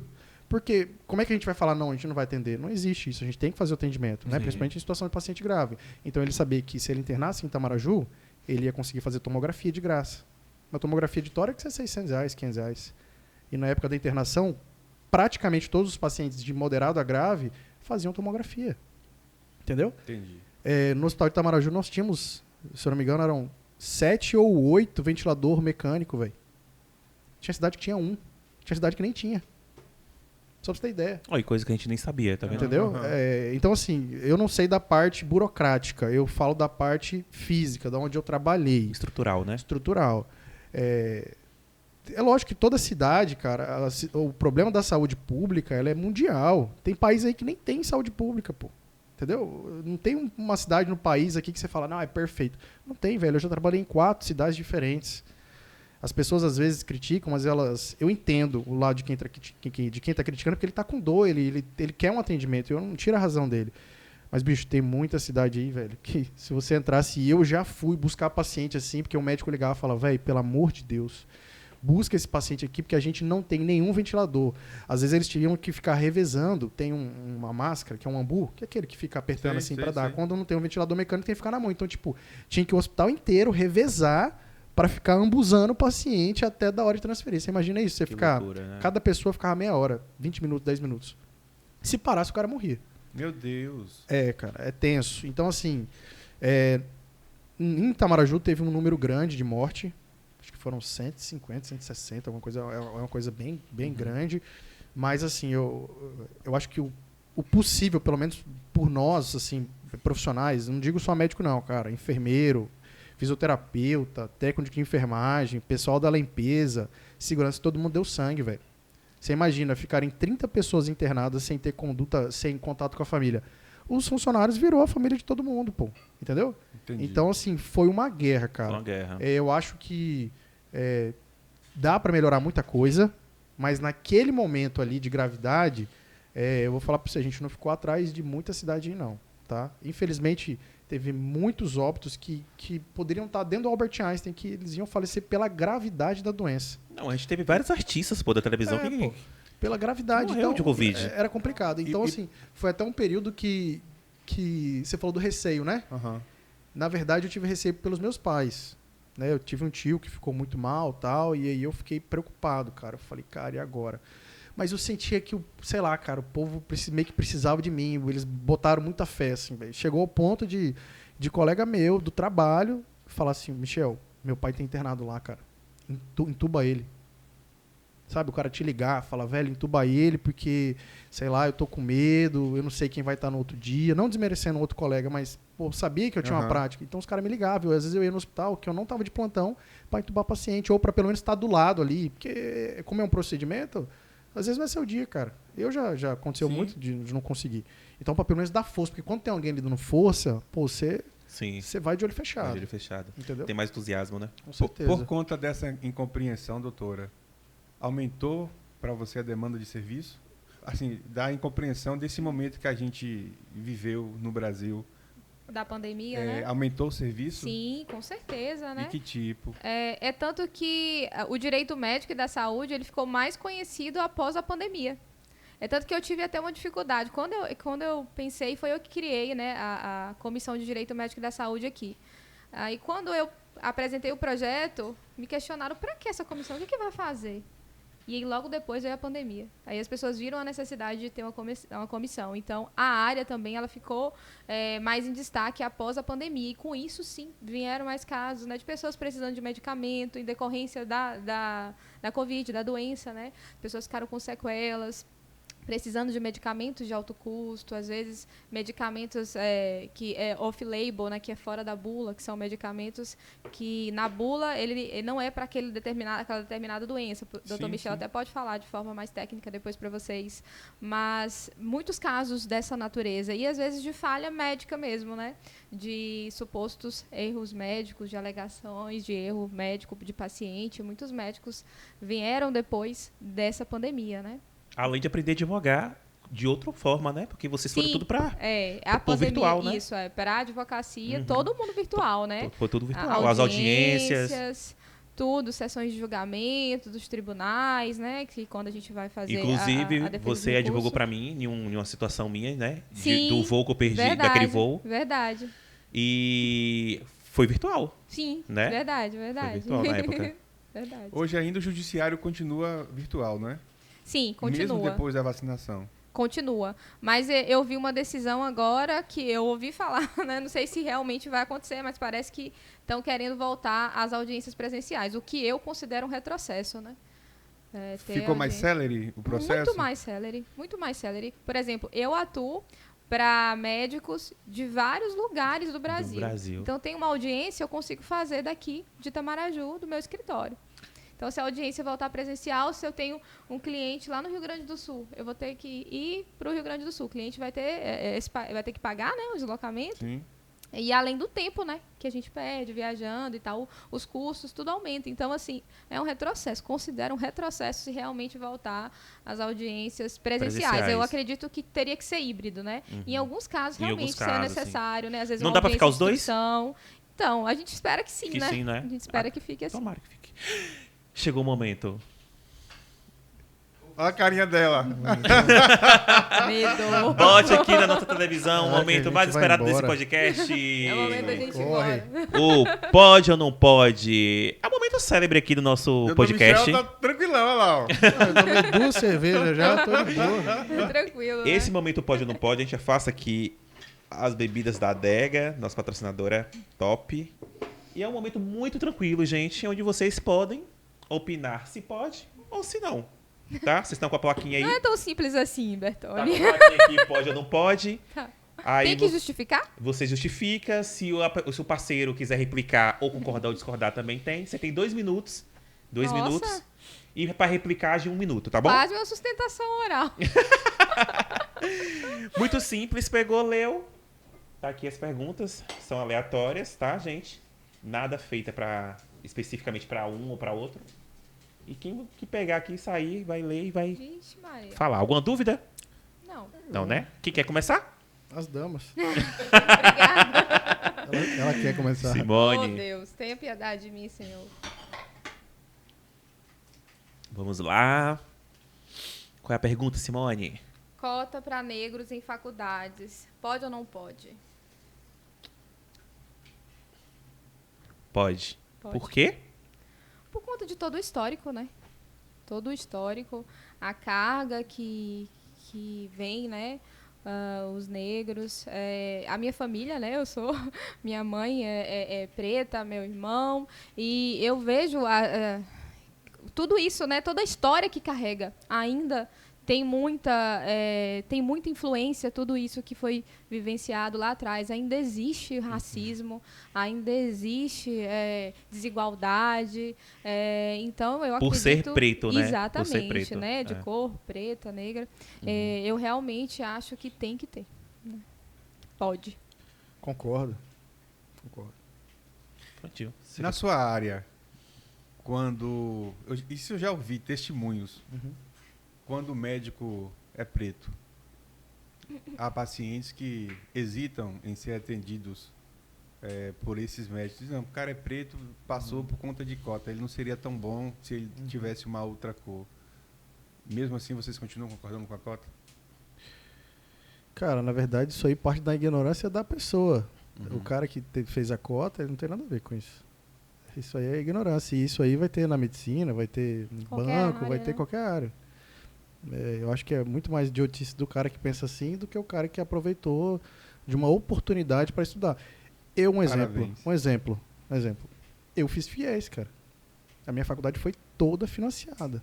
Toda. Eu pago até hoje. Eu tenho 9 anos. Na verdade, vou completar 9 anos pagando FIES. Se eu não tivesse FIES, eu não teria feito faculdade. Meus pais não tinham condição naquela época.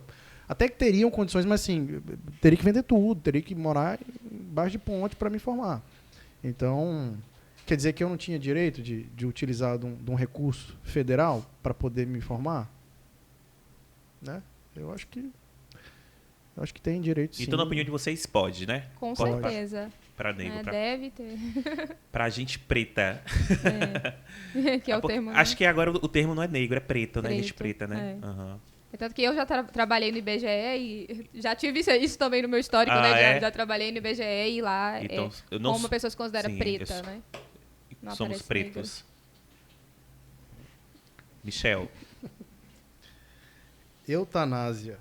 Pode ou não pode? Por quê? Você quer explicar primeiro pro pessoal de casa Tá. o que é?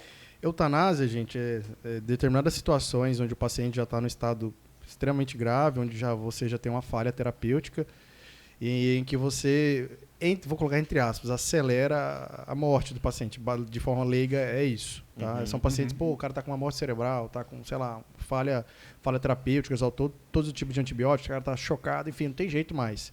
O cara tá só pelos aparelhos, entre parênteses, tá? Bicho, eu vou ser bem sincero, assim.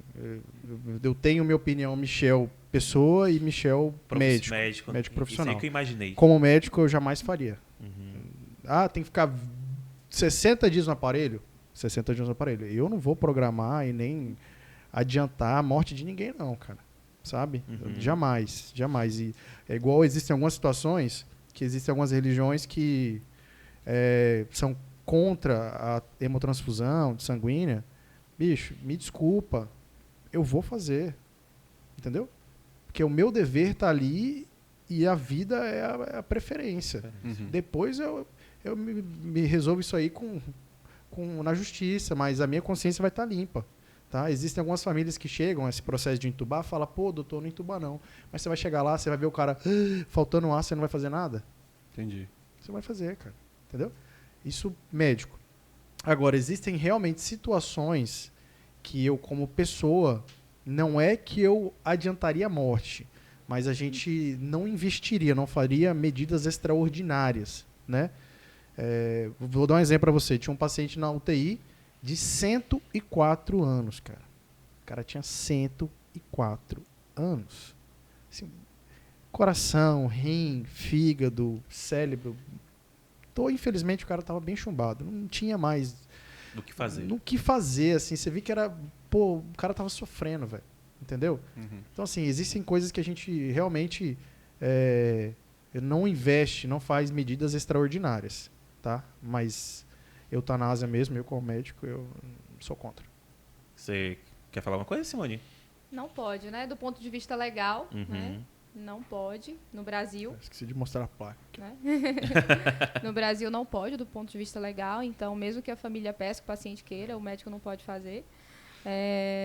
Do ponto de vista, eu enquanto pessoa, eu vou muito para o lado também de questão de religião, né? Dos meus princípios, né? Aqui falando sobre os meus princípios, eu acredito que não é bacana, né? Isso vai refletir, porque eu acredito que a vida não é só isso aqui, né? Tem muito mais além disso. Mas aí já é assunto para outro podcast, né? Podcast. Mas, assim, tem países que pode, né? Tem países que pode, que é liberado. Algumas pessoas vão para lá para fazer isso. Que nem Michel falou, né? A questão porque a eutanásia, você vai ali abreviar a vida do paciente. E tem a questão também de você não dar medicação nenhuma para o paciente se manter não fazer viva, medidas extraordinárias, que a gente chama. Esse já é um tipo de eutanásia, né? Porque na doutrina, quando a gente fala do ponto de vista jurídico, né? Essa questão é uma questão muito discutida no mundo jurídico, né? Questões bioéticas. Então, tem muitos embates aí, muitos questionamentos, artigos, livros voltados para essa questão bioética, né? Do ponto de vista médico e do ponto de vista jurídico. Qual o embasamento Tem um disso voto, tudo? não sei se você se lembra de Rosa Weber falando sobre isso. Ela fala: a concepção da vida, somente quem pode dar é Deus. Sim. Portanto, somente quem pode tirá-la também é o próprio Deus. Sim. Acho incrível esse voto dela. É incrível. E aí tem um embate legal, é bem bacana, dá para se aprofundar muito. Daria para gente fazer um podcast para falar sobre isso. Com certeza. Então não pode. Não. Beleza. Mais uma pergunta, Simone? Mais uma. Gente, são duas para cada. Bora lá. Vamos lá.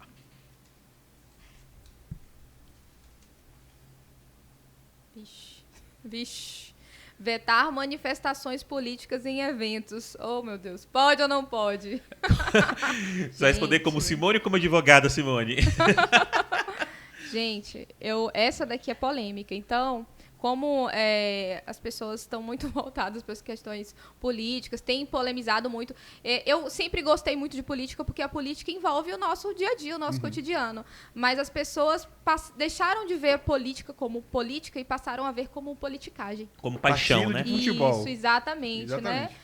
Eu vejo Tá pessoas tóxico, da né? mesma família, tá tóxico, né? Às vezes agredindo o outro, falando alguma coisa que às vezes machuca outra pessoa por conta dessas questões. Então, por conta disso, eu sei que tem pessoas maravilhosas que eu amo, que vão ver esse podcast, que acreditam em uma coisa, outras que acreditam que não, e cada um tem a sua opinião. E por conta disso, eu, como boa advogada, vou utilizar o meu direito constitucional de não responder. Assim. Ela é lisa, Bertone. Advogada, gente. Mas eu vou Advogada gravar, no podcast Bertone. eu vou gravar essa fala de Simone e vou deixar no WhatsApp. Qualquer coisa, pau. Para. Não, eu prefiro não responder. E você? Você acha o quê? Cara, eu acho que não tem que vetar, não. Desde que ninguém se agrida, desde que ninguém falte com respeito com ninguém, pra mim, eu acho que... É liberdade de expressão, não? Assim, agora, liberdade de expressão, exatamente o que eu te falei, desde que não agrida ninguém, né? A gente viu aí o Will Smith. Eu ia te perguntar isso agora. Cara. Pô. Não responda agora sobre o Will Smith, porque tem uma pergunta dessa que foi feita pra você daqui a pouco. Vixe, Maria. Já tem balde. Então, você vai se abster como advogada? Pode? Pronto. Foi respondido. Tem mais uma perguntinha aí, vai lá, pra você. Prioridade de atendimento em qualquer setor. Pode ou não pode? Depende. Depende de quem tá precisando, tá? Veja bem, cara. Prioridade, quando a gente pensa em prioridade, a gente pensa às vezes em idoso, mulher grávida, idoso, tá? No atendimento de urgência e emergência, não existe isso, tá? Pode ter um senhorzinho de 90 anos, chegar um menino jovem com um trauma mais importante que coloca a vida dele em risco, o atendimento vai ser prioritário para urgência e emergência, não para o grupo, para a faixa etária, entende? Então, isso de forma urgência e emergência. Agora, se você estiver num lugar que é consulta, situações ambulatoriais, eletivas, aí é prioridade, é para os idosos, para gestantes, para os deficientes, entendeu? E na questão de prioridades, levado para o lado renome familiar, pessoa Na clínica dele. popular na cidade. Hã? Na clínica dele. É, isso aí. Cara, eu vou ser bem sincero para você, eu não vou ser hipócrita não, tá? Isso é cultural, tá? Veja bem, cultural. Não é só em Itamaraju não, em qualquer cidade pequena, eu já trabalhei em 4, 5 cidades pequenas. Tem um peso maior. Não vou falar para você que não tem. Vou dar um exemplo para você. É o sistema, né? Vou dar um exemplo para você. Você é um funcionário do hospital. Você sabe que eu tô de plantão lá. Sua mãe tá passando mal. A primeira coisa que você vai fazer, você vai mandar uma mensagem. Pô, Michel, você tá no hospital? Tem como dar uma olhadinha na minha mãe? Isso você já tá furando a preferência do cara que tá lá na fila, pô. Entendeu? Mas isso acontece, não tem jeito. Acontece. Então, complicado. assim, o que eu acho um pouco engraçado é essa mesma pessoa chegar aqui e criticar um vereador que pega uma pessoa e passa na frente. Entendi. Você tá fazendo a mesma coisa. Você tá querendo de forma paralela que eu dê uma atenção para sua mãe e não respeitar a prioridade dos atendimentos. Então você está sendo hipócrita, ao meu ponto de vista. Tá? E isso é uma coisa também chamada corporativismo, cara. Entendeu? O peso é diferente. Se você trabalha numa equipe e a mãe de alguém da sua equipe está passando mal, a atenção ali, por mais que você dê uma atenção para todo mundo, mas vai ser diferente. Pô, é a mãe do seu amigo que está todo dia ali. Entendeu? E eu não vou deixar de atender as outras pessoas mal. Eu sempre fui um cara, velho, que eu vou te falar, eu sempre dei o sangue. Eu sou humano, tem dia que eu tô cansado, irritado, quero ir no banheiro, quero comer e tal. Mas assim, tem situações que não... São inconscientes, cara. São inconscientes. Pô, o Bertone me manda mensagem. Pô, Michel, eu tô precisando tomar um soro. Eu falo, pô, peraí, eu já arrumo as coisas todas. Mas aí, doutor, eu acho que o exemplo não cabe, porque quando você atende a mãe do amigo, você agregou ela ao seu atendimento. Agregou. Mais uma. O vereador, mas aí, veja ele bem, toma a vaga de alguém mas que precisa mais que outro. Mas aí, veja bem, quando você atende a mãe de alguém, por mais que você esteja agregando, você está passando ela na frente de alguém. Independente, né? Entendeu? Isso sim. Ela, teoricamente, possa ser que a gravidade dela não seja a mesma do cara que tá Mas vou fora. falar que o que é mais engraçado que eu Entendeu? acho, o que eu acho mais engraçado é que as pessoas, muita gente, ainda mais quando tá precisando de algum serviço no hospital e tal, elas acreditam que o médico, eles não são humanos, velho. Porque, tipo assim, se você chega no hospital a determinado horário, ele fala assim, ó, eu vim cá falar com o doutor Michel, tá passando mal, tá jantando. Tá comendo? Ah, não acredito que ele tá comendo, não. Liguei aqui pro doutor, o doutor tá comendo, você acredita? Michel foi dar uma descansada, tá dormindo? Entendeu? Então as pessoas acham que o médico não pode comer, não pode dormir, não pode ir no banheiro. É complicado, velho. Assim, eu aprendi a trabalhar. Eu até tava contando pra Boniac ali, em 2018, quando eu cheguei em Itamaraju, Hoje eu sou magro, mas eu tenho 82 quilos. Na época, quando eu cheguei em Maraju, eu tinha 65 de calça jeans e moletom molhado. Então, você imagina, eu era muito magrinho, muito magrinho. Homenzarrão. E eu tava naquela ânsia de trabalhar, de mostrar serviço, porque eu queria um espaço aqui. E eu fiquei 48 horas de plantão direto, literalmente direto. Porque você não dorme, porque chega um paciente 2 da manhã, 3 da manhã, 4 da manhã, 5 da manhã, só tem um... Geralmente, quando eu entrei, só tinha um médico. Então, você tinha que atender todo mundo, pô. Você ficava ali. Eu entrei de plantão na sexta-feira, 7 da manhã, rodei sexta, 24, trabalhei sábado, quando foi 2 da manhã do domingo, que foi um dia, assim, eu lembro até hoje, foi São João, dos bairros aqui de Itamaraju, né? E nessa ocasião teve muito crime, tipo, homicídio, agressão física, acidente, tudo. Então foi um plantão assim, velho, que eu tava dando sangue, mas eu esqueci de mim, entendeu? Tanto que 2 da manhã eu fui descer a rampa do hospital e tive uma síncope, um desmaio, devido à hipoglicemia. Quando você está com uma baixa quantidade de glicose no sangue. Geralmente o normal é estar acima de 80, o meu deu 35. Eu tive um desmaio, literalmente desmaiei e caí de cara, velho. Assim. Caí de cara. Desligaram ele. Foi igual desligou um padrão, eu não tive nem ação de colocar o braço na frente. E eu caí de uma forma tão forte que eu fraturei, eu quebrei literalmente na raiz 3 dentes. Abriu uns 10 centímetros na minha boca, que já não é pequena. Você imagina ela com 10 centímetros aberta. E sangrava, cara, muito, porque é muito vascularizado, né? E fiquei com o olho roxo e fiquei desmaiado no chão, porque eu caí e apaguei. Fiquei lá. Uma das acompanhantes que estavam no hospital correu para chamar a enfermeira. Falou, enfermeira, chama o médico que tem um rapaz ali que desmaiou e passou mal. A enfermeira olhou e falou, meu Deus, é um médico, agora lascou. Só ele podia sacudir. Agora lascou. O que eu vou fazer? Isso que é paixão! Pô, velho, desmaiado, cara, com a boca toda arrebentada. Graças a Deus tinha um amigo que tava trabalhando também na pediatria, ele foi. Nessa hora que foram me chamar, na verdade tinha chegado um rapaz todo esfaqueado. Então ele me deixou lá sanguentado, foi atender o esfaqueado, depois foi e me suturou. Pra você ver ao ponto que a gente chega. Mas é aprendizado, cara. Tem uma notícia boa pra vocês agora. Vocês passaram pelo Pode ou Não Pode. Acabou o Pode ou Não Pode. Mais difícil que sustentação oral, porque a gente analisa o processo antes. Aqui é tudo na hora, Aqui é gente. tudo na hora. A gente não viu nada. Fala aí, pessoal, que muita gente acha que é tudo planejado, que vocês conversam antes com a gente. Fala Verdade, aí. gente, não é planejado, tá bom? A gente não conversa antes. Inclusive, eu tava até com receio, Bertone, não quero o meu nome envolvido com polêmica, eu não gosto de polêmica.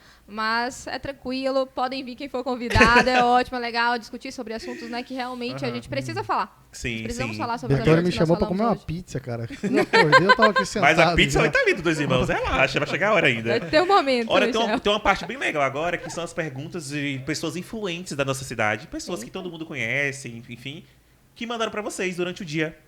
Tá? E a gente vai ler aqui as perguntas, são perguntas bem tranquilas. Ufa. E as perguntas, elas representam os nossos patrocinadores que vão entrar aqui na tela. E a primeira pergunta é para representando a Ótica Itamaraju. Quem mandou essa pergunta é Hernando Júnior. Um beijo, Hernando. Hernando, que abriu a época a Cactus com o Erivelto. Você lembra de Hernando? Sim, Júnior? sim, lembro, sim. Inteligentíssimo. Inteligentíssimo. Inclusive, tem uma surpresa, depois eu vou falar pra você. Antes de você perguntar pra ele, toda vez que fala da Ótica Itamaraju, o Helder fala, manda um abraço pra mim. Um abraço, Helder. Pronto. E o Instagram deles é? O mais fofo da cidade. E aqui, a Ótica Itamaraju é uma das nossas patrocinadoras, né? A Ótica Itamaraju, referência aí hoje de ótica na cidade. Pessoal muito top. João, Raquel, acho que eles estão sempre inovando em todos os quesitos. Em óculos, Agora é na parte digital, na fábrica, que é uma coisa super inédita, né? A gente nunca teve uma fábrica de óculos aqui em Itamaraju, então acho que Itamaraju hoje é referência. E nada mais justo começar com eles aqui, com esses dois convidados aqui, ilustríssimos. Hernando Júnior pergunta para Simone. Simone, o que você pensa sobre muitos processos em relação à área da saúde que são desflagrados por um juiz que é totalmente leigo nesse assunto? Então, eu sinto que nós precisaríamos ter uma vara especializada em saúde, né? Ter uma vara especializada em saúde, porque a gente teria ali um juiz que teria um conhecimento mais profundo né, na nossa área de atuação até para resolver. Agora, como que funciona isso, né, no judiciário? Por exemplo, um processo de erro médico que a gente vai discutir. O juiz ele não é médico, né, ele não tem esse conhecimento técnico médico, ele tem o conhecimento jurídico. Então, por isso que o juiz ele precisa do auxílio ali do perito médico. Então, tem o perito do juízo, as partes, se quiserem levar para o processo, pode levar um médico como assistente técnico para auxiliar naquele processo e esclarecer as questões técnicas. Então, é assim que funciona. Agora, seria interessante a gente ter uma vara de saúde, seria muito mais fácil para a gente trabalhar. E, provavelmente, a gente até conseguiria não abarrotar tanto o judiciário, porque as demandas demoram muito, né? Tem muitos processos judiciais. E também, se a gente fizer essa conscientização, principalmente na classe médica, de que o processo pode ser evitado. Né? Inclusive, foi o meu tema, parecido com essa pergunta aqui, foi o meu tema do meu trabalho de conclusão de curso da especialização que eu fiz em Portugal, na Universidade de Coimbra.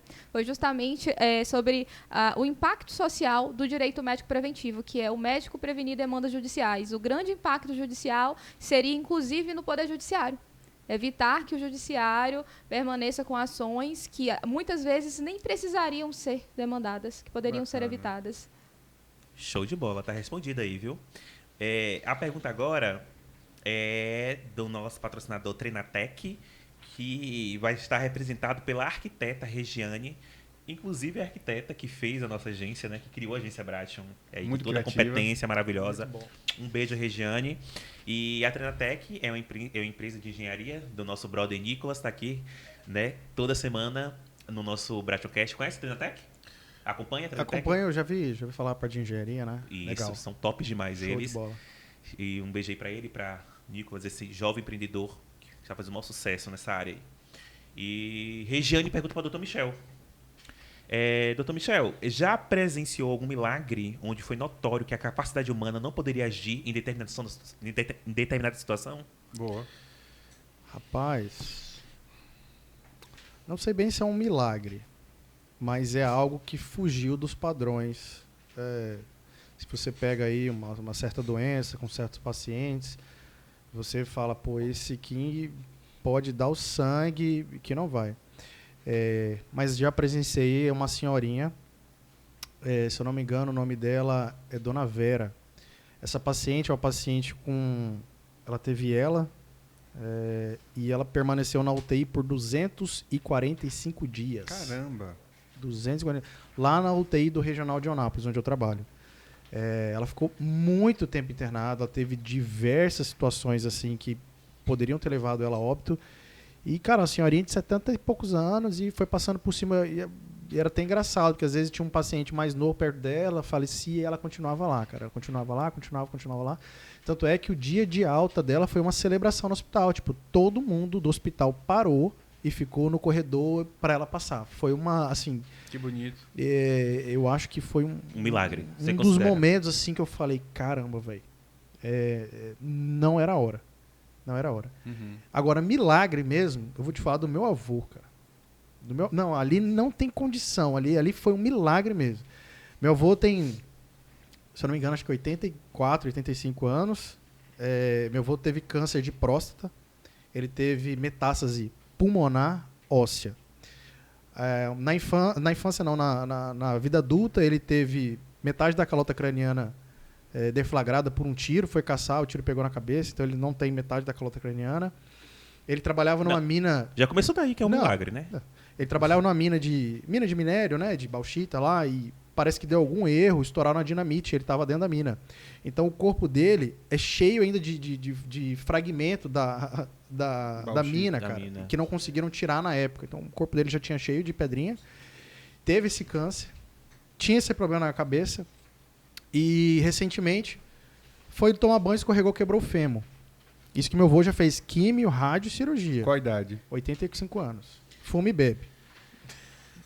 Pra você ver. Macho, rapaz. Não, macho. É um milagre. Aí fraturou o fêmur, foi pra operar de emergência, o médico falou, pô, gente, falou pra família, um paciente extremamente grave pelas condições prévias dele, pela situação dele, magrinho, tal, fuma, não tem metade do pulmão e tal, não sei o quê.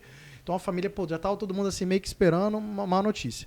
Operou, aí beleza, um dia ficou bem, tranquilo, todo mundo falou, cara, todo mundo já ficou assim, né? Pô, muito forte.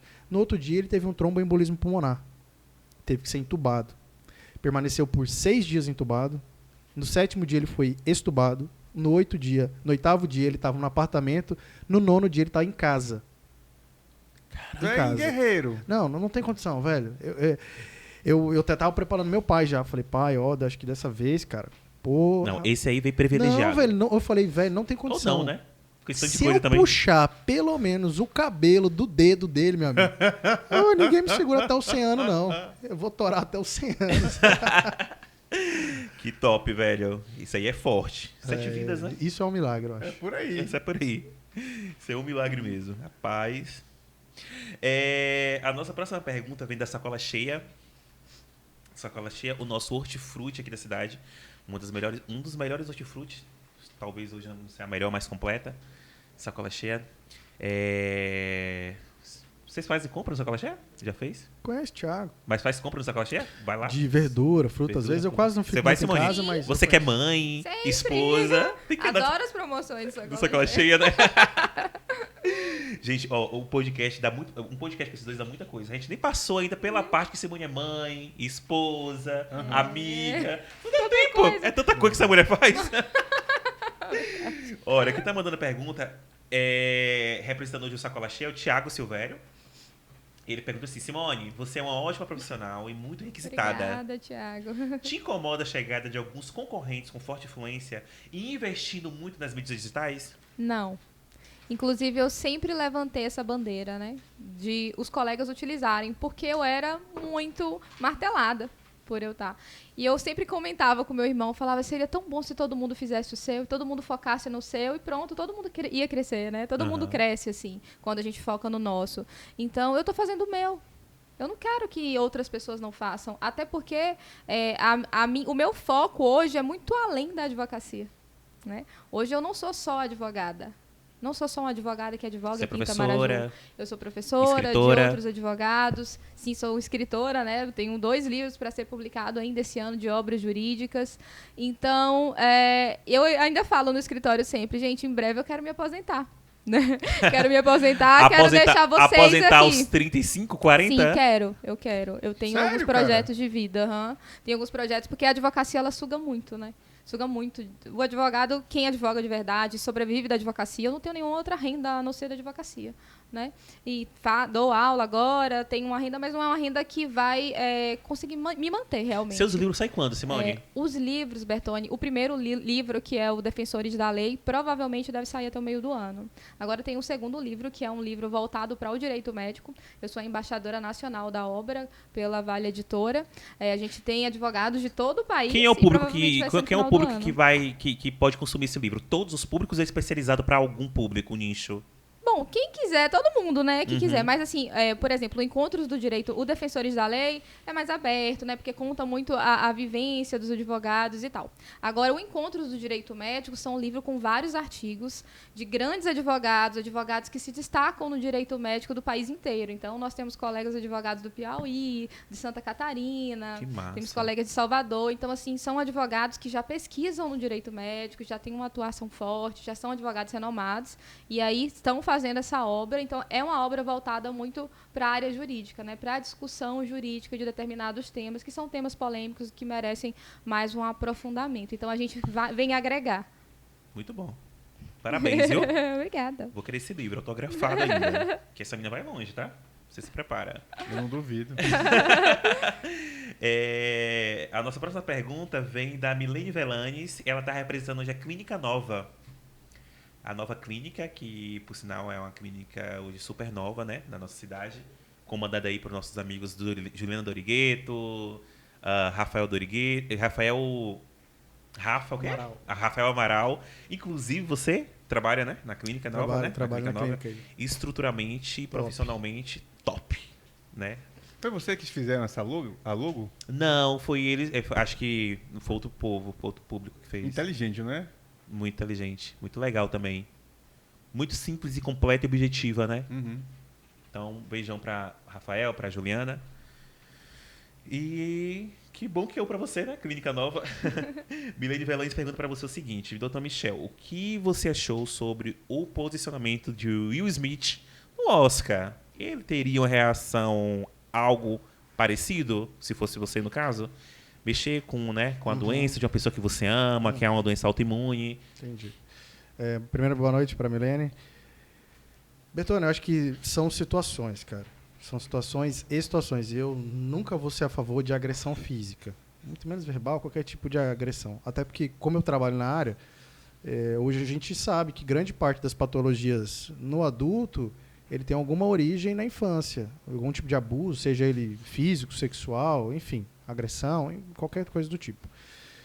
Cara, é um pouco complicado falar, porque nós somos seres humanos, cara.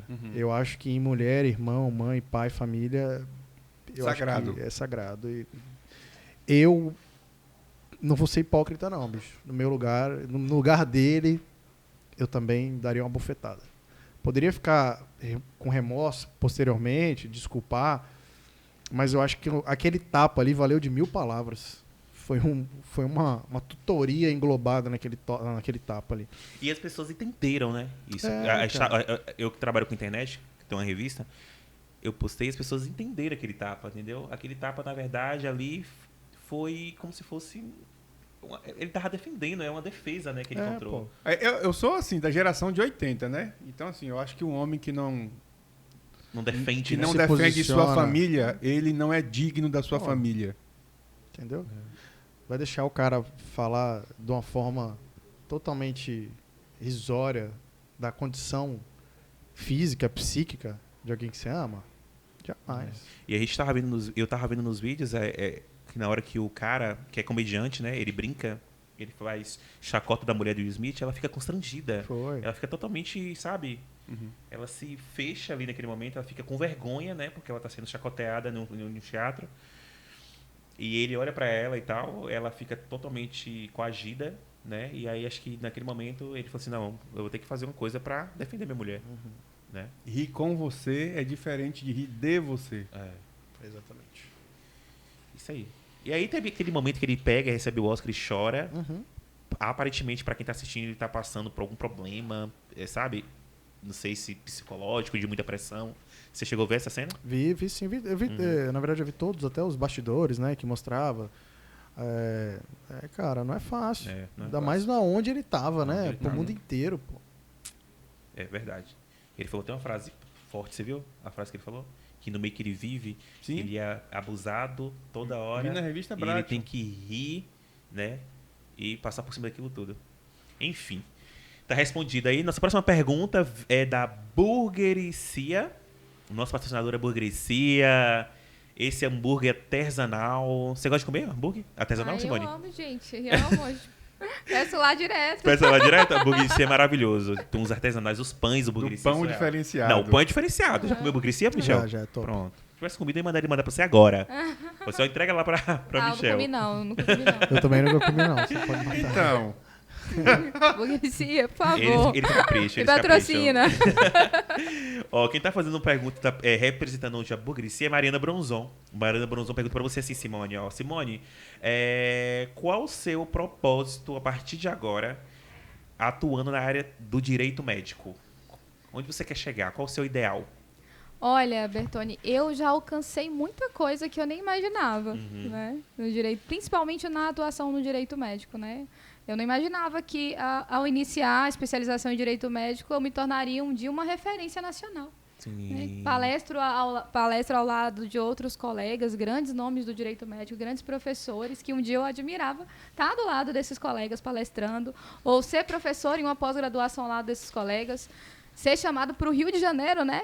Quem diria eu aqui de Itamaraju, no interior da Bahia, estudei no Inácio Tosta Filho, ser chamada para ser professora em uma pós-graduação, uma especialização no Rio de Janeiro, ser professora em um MBA você atua em Direito nisso, né? Médico, exatamente, ser professora em um MBA em Direito Médico em Recife. Então, assim, são Tá algumas... lançando 2 livros. Lançando Tá vindo 2 e-book. livros. É o e-book que fala? Não, São 2 livros físicos Aham. mesmo. A gente vai ter um lançamento nacional, provavelmente vai ser em São Paulo, porque nós temos coautores de E vários lançando lugares. um curso ainda também. E um curso. E por isso, até complementando a pergunta que o Thiago fez, né, de concorrência e tal.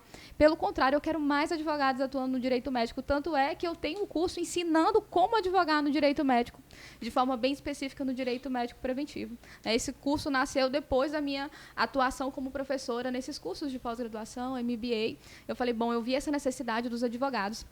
E nesse curso eu também ensino a parte do digital, do marketing digital, de como se posicionar. Bacana. Então, o meu objetivo maior é esse. Então, além da advocacia, como eu falei para vocês, eu não pretendo ficar advogando até muito mais tempo, assim, 50 anos advogada, não. Eu tenho outros projetos de vida, mas eu tento agregar tudo isso à minha advocacia e à advocacia de outras pessoas. E eu sempre incentivei vários colegas advogados, principalmente daqui de Itamaraju, para produzir conteúdo, para ir para as redes sociais. Até algumas colegas que também estão bombando agora nas redes sociais, Sim, por sim. exemplo, a doutora Cristielen, Não. que é advogada Eu previdenciarista, acompanho Jamile várias. Cunha também, Eu acompanho meu várias. irmão. Por isso que eu falo, eu acompanho várias e acho que você é referência realmente, você é influenciadora dessas meninas, dessa galera. Porque não tinha. A gente só, Sim. você que trouxe isso. A gente não via, Sim. entendeu? Não sei se tinham medo ou se era Foi a uma primeira regra. coisa que você falou dela quando nós fizemos a primeira reunião para planejar, eu e você, G. Salles, Sim, para sim. planejar o Brighton Cast. Você falou o seu nome, falou assim, ela é pioneira, Sim. advogada, que vai para a internet. Pra produz internet. Hoje, por conteúdo. exemplo, meu irmão, por exemplo, ele era muito tímido, não gostava. Muito. Hoje, meu irmão tem mais de 30 mil seguidores no Kawaii. Ele não é muito do Instagram, mas no Kawaii ele bomba. No TikTok ele bomba, sabe? Então, Tudo- existem várias redes também, né, que o advogado pode. tudo vindo de sua influência. Da minha influência. Ele Massa. sempre brinca, você é minha coach. Não, e lembrando que não é só influência local na cidade, é influência Sim, em gente. vários. E as pessoas daqui, às vezes, com mentalidade, aqui tá tomando espaço um outro advogado. Gente, a gente advoga no Brasil inteiro. Hoje eu tenho clientes de outros países. Olha aí. Caramba. Eu tenho um cliente de outros países que eu consegui por meio desse celular aqui e da internet. E aonde ela quer chegar, Mariana? Ela quer entrar na história. Sim. Né? É isso aí. Marcar, isso Pronto. mesmo. A gente tem outra pergunta aqui, que agora essa pergunta eu quero ver, que também é uma dúvida minha, para o Dr. Michel. Essa pergunta é representando com certos celulares. Renato Caxias, gente Renato boa demais. Caxias, Abração, Rafaela. Renato. Rafaela, com certos Rafaela. celulares. Cadê o conserto aqui na tela? Tá aqui, assistência técnica, assessoria. Levei lá essa semana o celular todo quebrado, espatifado. Falei assim, não tem jeito não, velho. Aqui já faleceu. Ele ressuscitou. Renatão é correria. Ele é correria. Eles caras são são top. bons. Eles são muito bons. Eu até postei um Reels lá na revista Brat, vocês chegaram a ver? Do celular quebrado? Sim, sim, Pois eu é. vi. Muito show. Essa pergunta que tá fazendo é o Rodrigo Aloy. Michel, você teria ou tem vontade de concorrer à política de Itamaraju 2024? Isso é sacanagem, cara. Eloy, hein? Amigão. Amigão, Rodrigo. Abraço, Rodrigo. Bicho, eu vou ser bem sincero. Eu não tenho pretensão nenhuma. Nenhuma. Não vou falar nunca, né? Acho que a gente nunca pode dizer nunca, mas pretensão, programação, nada. Já fui convidado até algumas vezes. Já cheguei em situação de me chamarem para um jantar. Tem uma turma lá. A turma forte. Aham. E vamos, assim, eu acredito porque eu sou um cara, velho, que eu cheguei em Itamaraju, fui pro Cristo Redentor, um bairro que me acolheu, fiquei ali por muito tempo, então é uma quantidade grande de pessoas. Trabalho no SAMU, onde você também presta um atendimento legal para diversos tipos de pessoas. Trabalho no CAPS, onde você tem muitas pessoas com uma necessidade de atenção, né? Trabalhei em 3 cidades do interior, trabalhei muito tempo no hospital, fiquei à frente do Covid, consegui vaga para muita gente na UTI, não que não fosse um trabalho meu, mas eu fazia muito mais, cara. O dia que eu não estava, eu ligava, pedia, porque eu vim para cá com um propósito mesmo, sabe? Eu vim com o propósito de fazer a diferença mesmo e de criar a minha imagem, mas, sinceramente, no momento, eu não tenho pretensão nenhuma, tá? Na verdade, eu gosto de levar minha vida, tomar minha cervejinha, fazer minhas coisas, e eu acho que quando você se propõe a ser um representante da população, bicho, você vai ter que Se pegar... esquivar de muita coisa. Você vai ter que deixar de fazer De muita muita coisa, coisa. e você vai ter que jogar pra cima. Então, assim, eu prefiro continuar ajudando sem a obrigação de ajudar. Mas se você pensar para o futuro, você tem 3 coisas que tem meu respeito. Que é, você se posiciona, você gosta de gente e você gosta de trabalhar. Isso Eu é acho que são verdade. 3 pré-requisitos mínimos para alguém que quer ser representante do povo. Verdade. Votaria no Tom Michel? ou vai se abster? Lógico, votaria. Olha, tem um voto, Votaria, cara. votaria sim. lógico. E engraçado, Betônio, falar uma coisa que é importante. Assim, por mais que eu de certa forma, eu deva um reconhecimento para quem me fez crescer, porque existem pessoas que vamos supor, o Covid, o cara não falou assim, vai lá, fica você lá. Ele sabia do meu potencial, ele não ia colocar qualquer pessoa, entendeu? Então, de certa forma, isso também fez com que meu nome fosse alavancando. Eu sei que eu não consegui agradar todo mundo, porque às vezes eu não poderia agradar, não é nem por mim, mas é por uma estrutura, né, toda a parte. Mas o que eu pude fazer, cara, eu fiz e eu tento fazer com muito carinho. Né? Bacana. Show de bola. A nossa última pergunta vem lá do ITL Fibra. Quem tá hoje fazendo a pergunta do ITL Fibra é a nossa amiga que tá lá na Europa, Duda Félix, estilista, né? Maravilhosa aí, tem uma linha de biquínis. Cadê ITL Fibra? ITL Fibra, nossa amiga Eloy. É um provedor de internet, ITL Fibra aqui em Itamaraju. Tá super badalada, chegando em todos os lugares praticamente já. Daqui onde vai invadir o Brasil, né? Eles têm hoje aí, eles não concorrem com ninguém mais a não ser linha telefônica, viu? Claro, Vivo, Oi, tá com suporte super top, sabe? Decolaram, pô. Decolaram. Vou mandar um abraço aí pra Eloy, pra esposa dele, pra toda a equipe do ITL Fibra. Quem tá fazendo a Duda Félix pra você, Simone, uma pergunta bem legal, que é como você se divide entre advogada, empreendedora, influencer, mãe, esposa e amiga? Ufa! Nossa, ufa. E escritora. Tá, gente, tá aí. Por isso que eu falei pra vocês que eu quero me aposentar cedo, né? Então, é difícil, né? Quem vê nas redes sociais pensa, nossa, a Simone dá conta de tudo. Por exemplo, eu tô agora aqui, terminando a gravação, agora são que horas? 9h53, terminando, eu vou pro escritório porque eu tenho uma manifestação pra juntar ainda hoje. Meu Deus do céu. Então, assim, não é fácil, né? Quem vê de longe pensa, ou não faz nada, ou mente, eu não sei. Cada pessoa pensa de uma forma, né? Ou não dá conta de tudo. Tem gente de tudo quanto é natureza. Mas eu tento realmente, eu sempre falo isso, inclusive, lá no meu Instagram, eu tento ter planejamento. Tudo que eu faço é anotado, né? Eu tenho uma agendinha, eu sou ainda da agenda de papel, tem gente que gosta da agendinha no celular, eu gosto da agenda de papel, então eu tento me organizar e ter prioridades.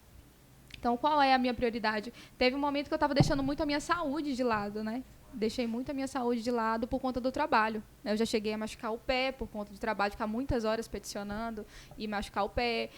Há um tempo atrás, eu tive infecção renal, né? Porque eu não estava parando nem para beber água. Então, assim, tive muita coisa, sabe? Né? Porque, como o Michel falou, né? Ele se joga, eu também na advocacia, eu me jogo nisso. E todo mundo que me conhece sabe, né? Vê o quanto que eu me empenho. Então, eu tento realmente dar conta de tudo, mas eu sou humana e eu não dou conta de tudo. Então, às vezes, meu marido reclama, por exemplo, hoje, você já vai sair, passou o dia todo no escritório, já vai sair. Poderia estar em casa com meu marido, mas estou aqui. Então, tem Manda um algumas beijo coisas... pra ele. Beijo, meu amor. Foi lembrado, pronto. Merece então, o mimo. Exatamente. A questão da maternidade também, eu fui mãe adolescente, né? Eu fui mãe, e quando eu engravidei eu tinha 17 anos, meu filho quando nasceu já tinha completado 18 anos. Então, assim, para conciliar a advocacia, quando eu estudava ainda, quando meu filho nasceu, é muito difícil. Então, talvez eu não fui uma mãe tão presente quanto eu gostaria de ter sido, né? Por conta disso, mas porque às vezes na vida a gente tem que ter algumas prioridades. Isso não significa que o meu filho não é minha prioridade, sim, né? Mas justamente o meu trabalho, eu vi que com o meu trabalho eu poderia mudar a realidade do meu filho. Sim, tudo por ele. Pagar uma escola que eu não tive, né? Sim, que eu estudei em uma escolas públicas e toda a que ele vai vida. entender, e que ele tá... Sim, né? e ele já é um pré-adolescente, Sim. tem 12 anos, inclusive um beijo pra ele também, Bernardo, que segue a revista, todos eles e os coleguinhas dele, bom, tá? que legal. E eu descobri que, inclusive, todos votaram pra advogada do ano. Tá Eu ia todos falar na isso nesse sala. instante. Eu ia falar isso nesse instante, que aqui a gente tem a advogada do ano e profissional do ano. Os dois, Verdade, né, é ganharam verdade. pelo público de casa, né? Verdade. Nas suas respectivas áreas. Verdade, pois é. E a turminha de Bernardo lá é sua fã. Oh, obrigado. Beijo aí, Bernardo, toda a galera, viu? E não esquecendo, pra finalizar, a pergunta que eu fiz pra você, que acho que tem muita gente com curiosidade pra saber, se o suicídio, se o pensamento suicida, né, ele é um surto psicótico e tal, já é uma bagagem que vem com a pessoa ou pode surgir em um momento da vida? Na verdade, é uma condição, na verdade, né? Existem algumas doenças que fazem com que essa pessoa ela tenha um pensamento suicida. Geralmente é um quadro depressivo grave, né? O paciente ele acha que já não tem mais jeito para nada. Que vem por um histórico, Michel? Pode ser, mas pode ser desencadeado também. Pronto, isso eu queria saber. Eu já tive situações que, a pessoa era tão ligada com a mãe, que a mãe faleceu por outra situação alheia, e ela não via mais motivo de viver sem a mãe. Então, sabe? Mas, assim, tem que ser uma coisa muito bem caracterizada, porque, na verdade, o pensamento suicida, ele, na grande maioria das vezes, ele é algo secundário a um tipo de transtorno. Entendeu? Então, hoje, se você for ver suicídio, as maiores causas de suicídio é quadro depressivo, uso de droga, transtorno de humor relacionados à bipolaridade, esquizofrenia, entendeu? Então, tem essas condições. Na verdade, ele é um evento secundário. A pessoa tem um transtorno, esse transtorno faz com que ela tenha pensamentos negativos, pensamento suicida e até então a ideação suicídio e a tentativa de suicídio. E é bem importante ficarem atentos aos comportamentos, né, e tal. Isso, exatamente. Então, todo o pessoal que você vê que tá com desesperança, falando muita coisa negativa, aí é o ponto. Porque, geralmente, essas pessoas elas não vão atrás de ajuda. O cara que está muito doente, ele não quer se colocar, né, à frente. Então, é importante. Não pode deixar de entregar aos nossos convidados um Bumerangue. presente muito especial. Ora, traz pra mim aí, produção. Ora, a gente pensou em um presente que marque aos nossos convidados quando vem aqui. Algo simples, mas é feito de coração. Ai, que show. E eu espero que vocês possam levar pra sempre e ficar na memória de vocês. Esse é o de Simone e esse é o do Dr. Michel. Caramba, que legal, obrigado. Mostra lá que pro lindo. público. Olha aí, gente, tá entregue. Ai, eu amei, Eu gente. fiquei arrumadinho aqui, viu, velho? Gostou? Mas você ficou imponente, hein? Pô, Emagreci mas os meus 5 quilos hoje. Show de Não, bola. vocês são bonitos mesmo, gente. Sem modéstia, sem modéstia. Obrigada, Para. vocês arrasaram. hein? Top demais. Pronto. Entendi.